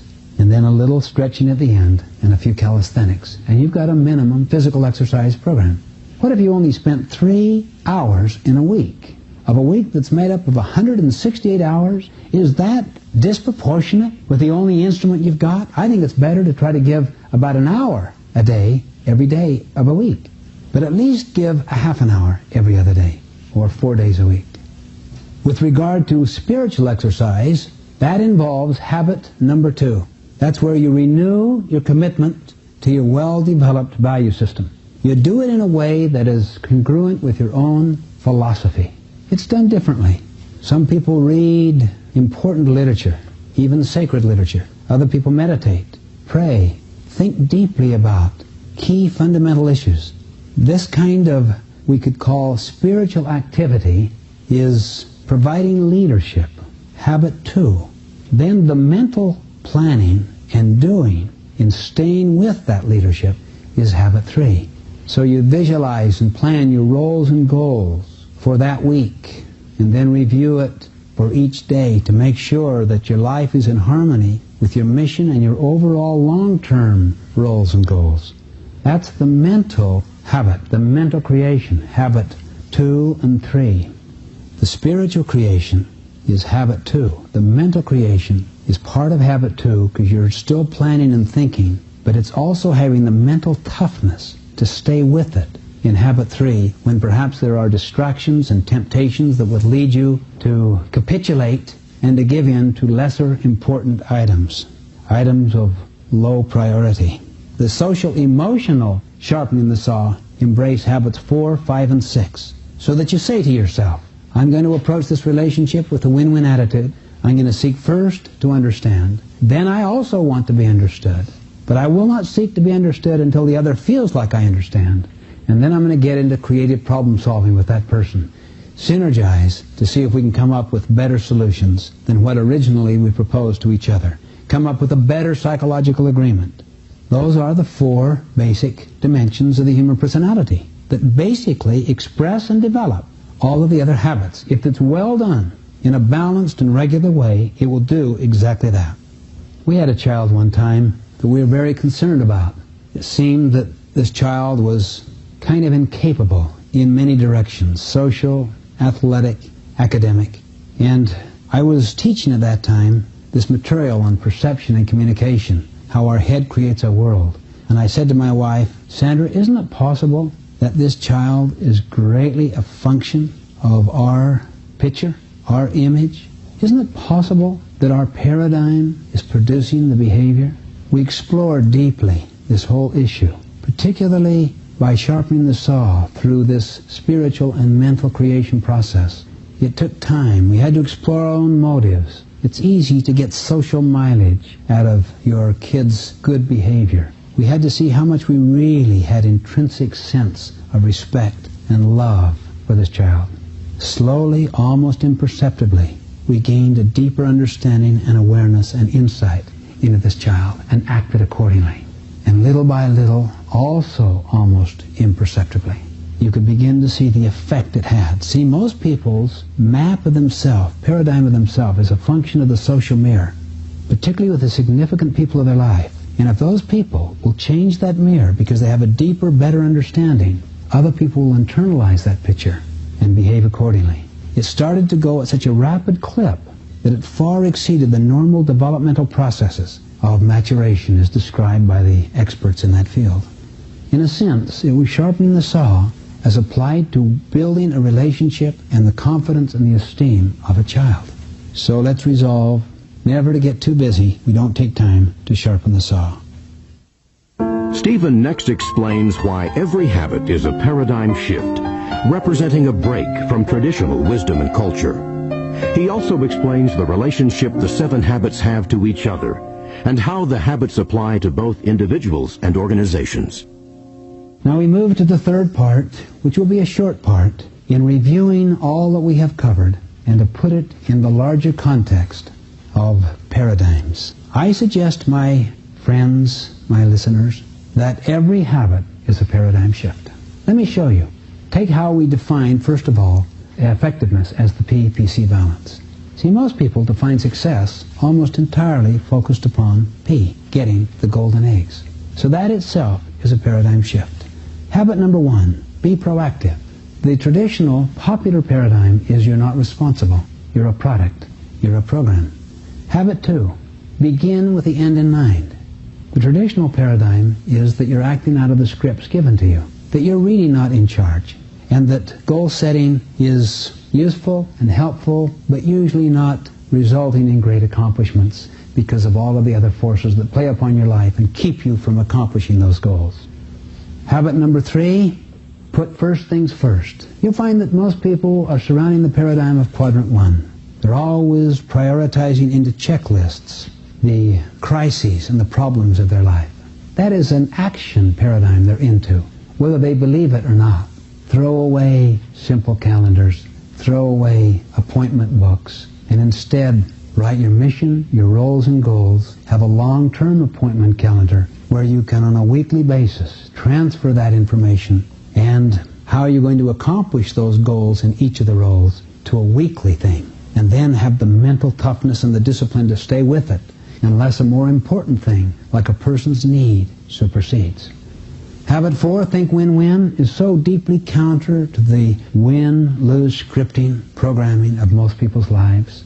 Habit 5, seek first to understand, then to be understood, is the opposite of the tendency which is so strong in us of seeking first to be understood. And habit 6 is usually defined as compromise.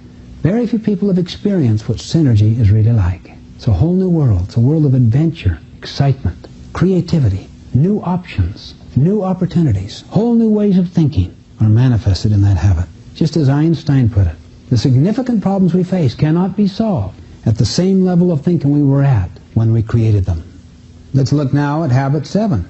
It itself is a paradigm shift. You know what the normal operational paradigm that exists out there? First of all, it's not balanced. It doesn't focus on all 4 dimensions. It may focus only on the physical one, so people are into exercise. Or perhaps on the mental one, so they become readers of books. Or it may focus only on the spiritual one, so people withdraw into the wilderness in deep meditation. The key is balance between all 4 dimensions, and that is the paradigm we are advocating here. A balanced one, also one that requires constant attention, I mean daily attention, to all 4 dimensions. Second, I'd like to emphasize the sequential nature of these habits. How 1, 2, 3, or what I call the private victory, the character victory, leads to 4, 5, 6, the public victory, the personality victory. And to not confuse or to invert that process. It will not take place that way any more than you can harvest crops you have not sown. Even inside each group of habits, you must have a sense of personal awareness, personal vision, habit 1, before you'll even attempt to provide leadership and management, habits 2 and 3. You must have a desire to go for win-win before you'd even want to listen and to communicate and to go for synergy in habits 4 and 5. Third, I suggest that the synergy or the relationship between the habits is the power of the 7 habits. It's the way they serve each other. See, I have to be very proactive before I can seek first to understand. I have to be very proactive before I'll work on quadrant 2. I have to have a real sense of mission, habit 2, before I would be able to know exactly what kind of a win-win agreement would be a win for me. Fourth, I suggest all of these habits apply to organizations as much as to individuals. We work with literally hundreds of organizations all over the country. And organizations that are highly proactive are making their own futures happen. For instance, a while back, I was in a 3-day conference of an association of businesses that were undergoing some very serious setbacks in the industry, including massive unemployment. They were very depressed and blue. The very first day of the conference, they focused on what was happening to them, and they were depressed. The second day, they focused on the future trends. They were more depressed. Things were going to go worse, not better. The third day, they focused on the proactive question. What are we going to do about it? How are we going to better manage and control our costs and increase our revenues? And they gave their creative energies to that. At the end of the 3-day conference, we came up with a kind of brief verbal motto that symbolized that 3 days. Someone comes up and says, how's business?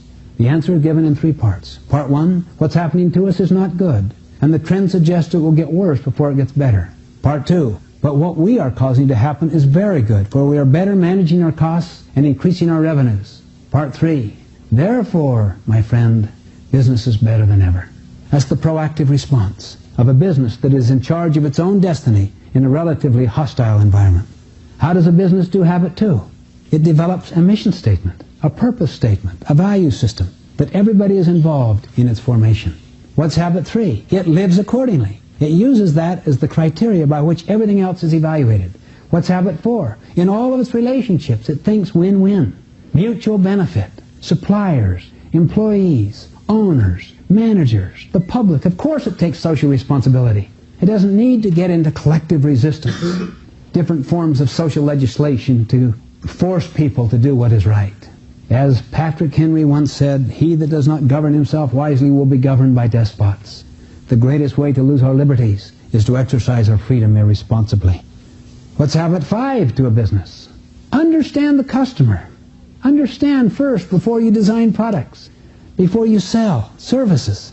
Understand. Understand your people, your employees, before you know how to organize the culture, to try to influence the culture.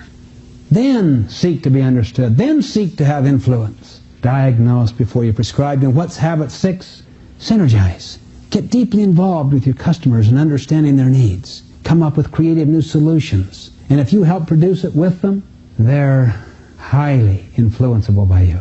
In fact, it will test your professional integrity because they'll do about anything you tell them to. Just like someone who had confidence in their doctor would do anything the doctor told them to do. And what is the self-renewal habit, the sharpening the saw habit of organizations? What does an organization do to renew itself? It has to rethink all of its operations against the higher criteria of change out there in the environment and of the mission statement, so that the spirit of entrepreneurship and innovation is kept alive. It has to fundamentally ask this question: if we did not have this practice, if we did not have this policy, if we did not have this product, would we adopt it today? That takes courage. And to move away completely from the expression, that's the way we've always done it. Next time someone says that, ostracize them and haunt them for 48 hours. In other words, my friends, these are habits of life for people and organizations. They are the embodiment of principles, natural laws, that will hold over time for people and organizations. A principle is a natural law. A practice is its expression in a particular circumstance. For instance, let's say that you have the principle of serving the customer well. A practice may be to listen carefully to what the customer wants and give him that particular thing. But in another situation, you don't have access to knowing what the customer wants. So you may have to do some research to understand generic needs out there of customers and then adapt to that. The point is that anytime you work with principles, you work with natural laws, but they express themselves in a number of different ways in different circumstances. For instance, you may be in a situation where the natural law that is operating is to treat this particular employee with great courtesy and respect. But let's say the situation is such that that employee is violating the value system of the organization. Maybe the most respectful way you can deal with that employee is to carry out the agreed upon consequence of his losing his job or being transferred to a lower position, because you operate on the principle of helping people, and you're helping that person learn accountability, where other people may have let him off the hook in the name of being a nice guy, but really ends up with lose-win. The key is to gear our life around principles and then let everybody sense from their conscience what the appropriate practices are in different situations. If you teach people practices, you make them dependent. You say to a new employee, do this, do this, do this. Now what happens when the change comes? They're looking to you again. They're dependent upon you. There's no PC in it. You give a man a fish, you feed him for a day. You teach him how to fish, you feed him for a lifetime. Teach principles and let people govern themselves in selecting their practices. Arnold Toynbee, the great historian, says that the whole history of mankind's institutions and societies themselves can be summarized in a simple little formula: challenge, response. The challenge is external, the response is internal. It comes back. If the response is equal to the challenge, it is success. If the response is obsolete because of a new change, even though it once applied and once worked, it will lead to failure. Nothing fails like success. You ever tried to raise child number 2 like you did child number 1 and wonder why it didn't work? You have a totally different challenge. That's why if you operate on principles, not practices, the principles will always stay no matter what the circumstance is. but the practices will vary all over the place. What happens with organizations is, if they are not grounded into a changeless set of core values and a mission statement that tells what they're about, you'll find that they will tend to rigidify and freeze systems and structures that become obsolete, but once worked. Old procedures, old policy manuals. People live in memo haven. They're inundated by old things that are now totally obsolete. The key is to get the entire culture around a mission statement and a set of values. Then you don't have to supervise them. They supervise themselves. It's moving from the paradigm of control to the paradigm of commitment and release. Fifth, let's be patient and practice. As one put it, let's not keep pulling up the flowers to see how the roots are coming. It takes patience, because we're in the law of the harvest. We're into natural laws. It's important that we realize we don't have to be perfect in habits 1, 2, and 3 before we can go to work on habits 4, 5, and 6. We're working every day on habits 4, 5, and 6. All I suggest is we will not be truly effective with habits 4, 5, and 6 unless we achieve a little higher degree of self-mastery and internal security, which are the fruits of habits 1, 2, and 3. Particularly, let's get more and more into quadrant 2, where all these 7 habits live. Spend time there. If you're only there 10%, get there 15, then 20, then 30. Watch what begins to happen to quadrant 1. Watch what begins to happen to your level of excitement, to the quality of your relationships, and to your self-confidence, and the spirit of adventure and excitement and happiness that were the promised results that we indicated we could expect if we truly learned, taught, and applied these habits. Regarding this process of living out of quadrant 2, there is an outstanding book called Connections, written by Roger and Becky Merrill, that would give a great deal of specific, helpful direction, ideas on how to realistically live in quadrant 2, how to use time tools well so that they serve you well, and also a great deal of useful information and motivation on how to write a mission statement, a statement of purpose and philosophy and values. Next, Stephen shows how working within our circle of influence is the only way we can effectively produce desired results and influence others. One final point that, in a sense, summarizes it all and tells us where to start. I want you to envision in your mind 2 circles. The inner circle is called the circle of influence, and the outer circle is called the circle of concern. It is a much larger circle. It may be 10 times as large. The inner circle are those concerns over which you have direct influence, direct control. If you think through all 7 habits, you'll come to realize there's only one place to go to work, and that's where? The inner circle of influence, things over which you have direct control, because the nature of that energy is proactive. It's value-driven. It's positive. And positive energy energizes things, lifts things, enlarges them, magnifies them. And the inner circle gets larger and larger and larger. Just last night, I read the story of an individual who did this, and in a matter of 1 year, had 5 advancements, simply by trying to anticipate what is it I can work on, and go to work on that with real energy and fervor and excitement. I had another friend who worked for a very dictatorial leader whose style alienated everybody, and everyone would stand in the executive corridors and badmouth him and validate each other. But this man was highly proactive and value-driven, and he anticipated needs. And he would not only be a good golfer, as the president wanted, he would go the second mile. He would do more than what was necessary. He would read the president's need, diagnose the problem, give his recommendations based upon it, and make the material so the president could use it for his own presentations. One day the president said, "Stephen, I am totally amazed at this man. I have such confidence within him. Look what he has done." Next meetings, he'd treat everyone like a gopher. Gopher, gopher, go for this, go for this, go for this. Ben, what's your opinion? It's Ben that enlarged his circle of influence, not the president. Your power to influence is a function of you, not of other people denying you access. Just work within the present circle of influence with positive energy, these habits, and watch what begins to happen. Try it for 30 days. Be a light, not a judge. In your home, try it. In your marriage, try it. Be a model, not a critic. Just try it. Uncommitted people couldn't make it through a night. They are absolutely bound and determined to transfer responsibility and to find fault outside themselves, so they spend most of their time confessing other people's weaknesses and sins. Do it for 30 days. Get a habit of it. Work only in the inner circle of influence. That doesn't mean you're stepped on. That's lose-win. You may be very courageous in your confronting. You may have to do a great deal of empathy before you make that presentation, that courageous presentation. But go to work on it. See what begins to happen. I'll guarantee it will revolutionize relationships for good. On the other hand, if you give your energies to the outer circle of concern, you'll find the inner circle will wither. Why? Because you're neglecting it. And the nature of the energies of focusing on things out there, outside your circle of influence, is negative. Negative energy shrivels and withers the things it neglects.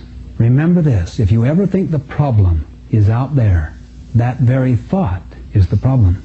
If you ever think that the problem is with somebody else or with a circumstance, that very thought process is the problem. The significant problems we face cannot be solved with that kind of thinking, at the same level of thinking we were at when we created them. Emotionally accept you can go to work inside the inner circle of influence in many ways that are outside your own present job. But your job may overlap into the circle of concern you can do nothing about. Don't complain. They've given me responsibility without authority. They're holding me responsible for results beyond my control. Just work in the areas you know you can help other people be facilitated. We all know ways we can frustrate people's work if we have the mind to. We also know creative ways we can facilitate other people's work if we have the mind to. Do it for 30 days. Test it for yourself to see if you don't feel a new excitement. It'll put you through your proactive muscle development, I'll guarantee you. It'll cause you to think about your mission and to execute around that mission. It'll cause you to spend time in quadrant 2.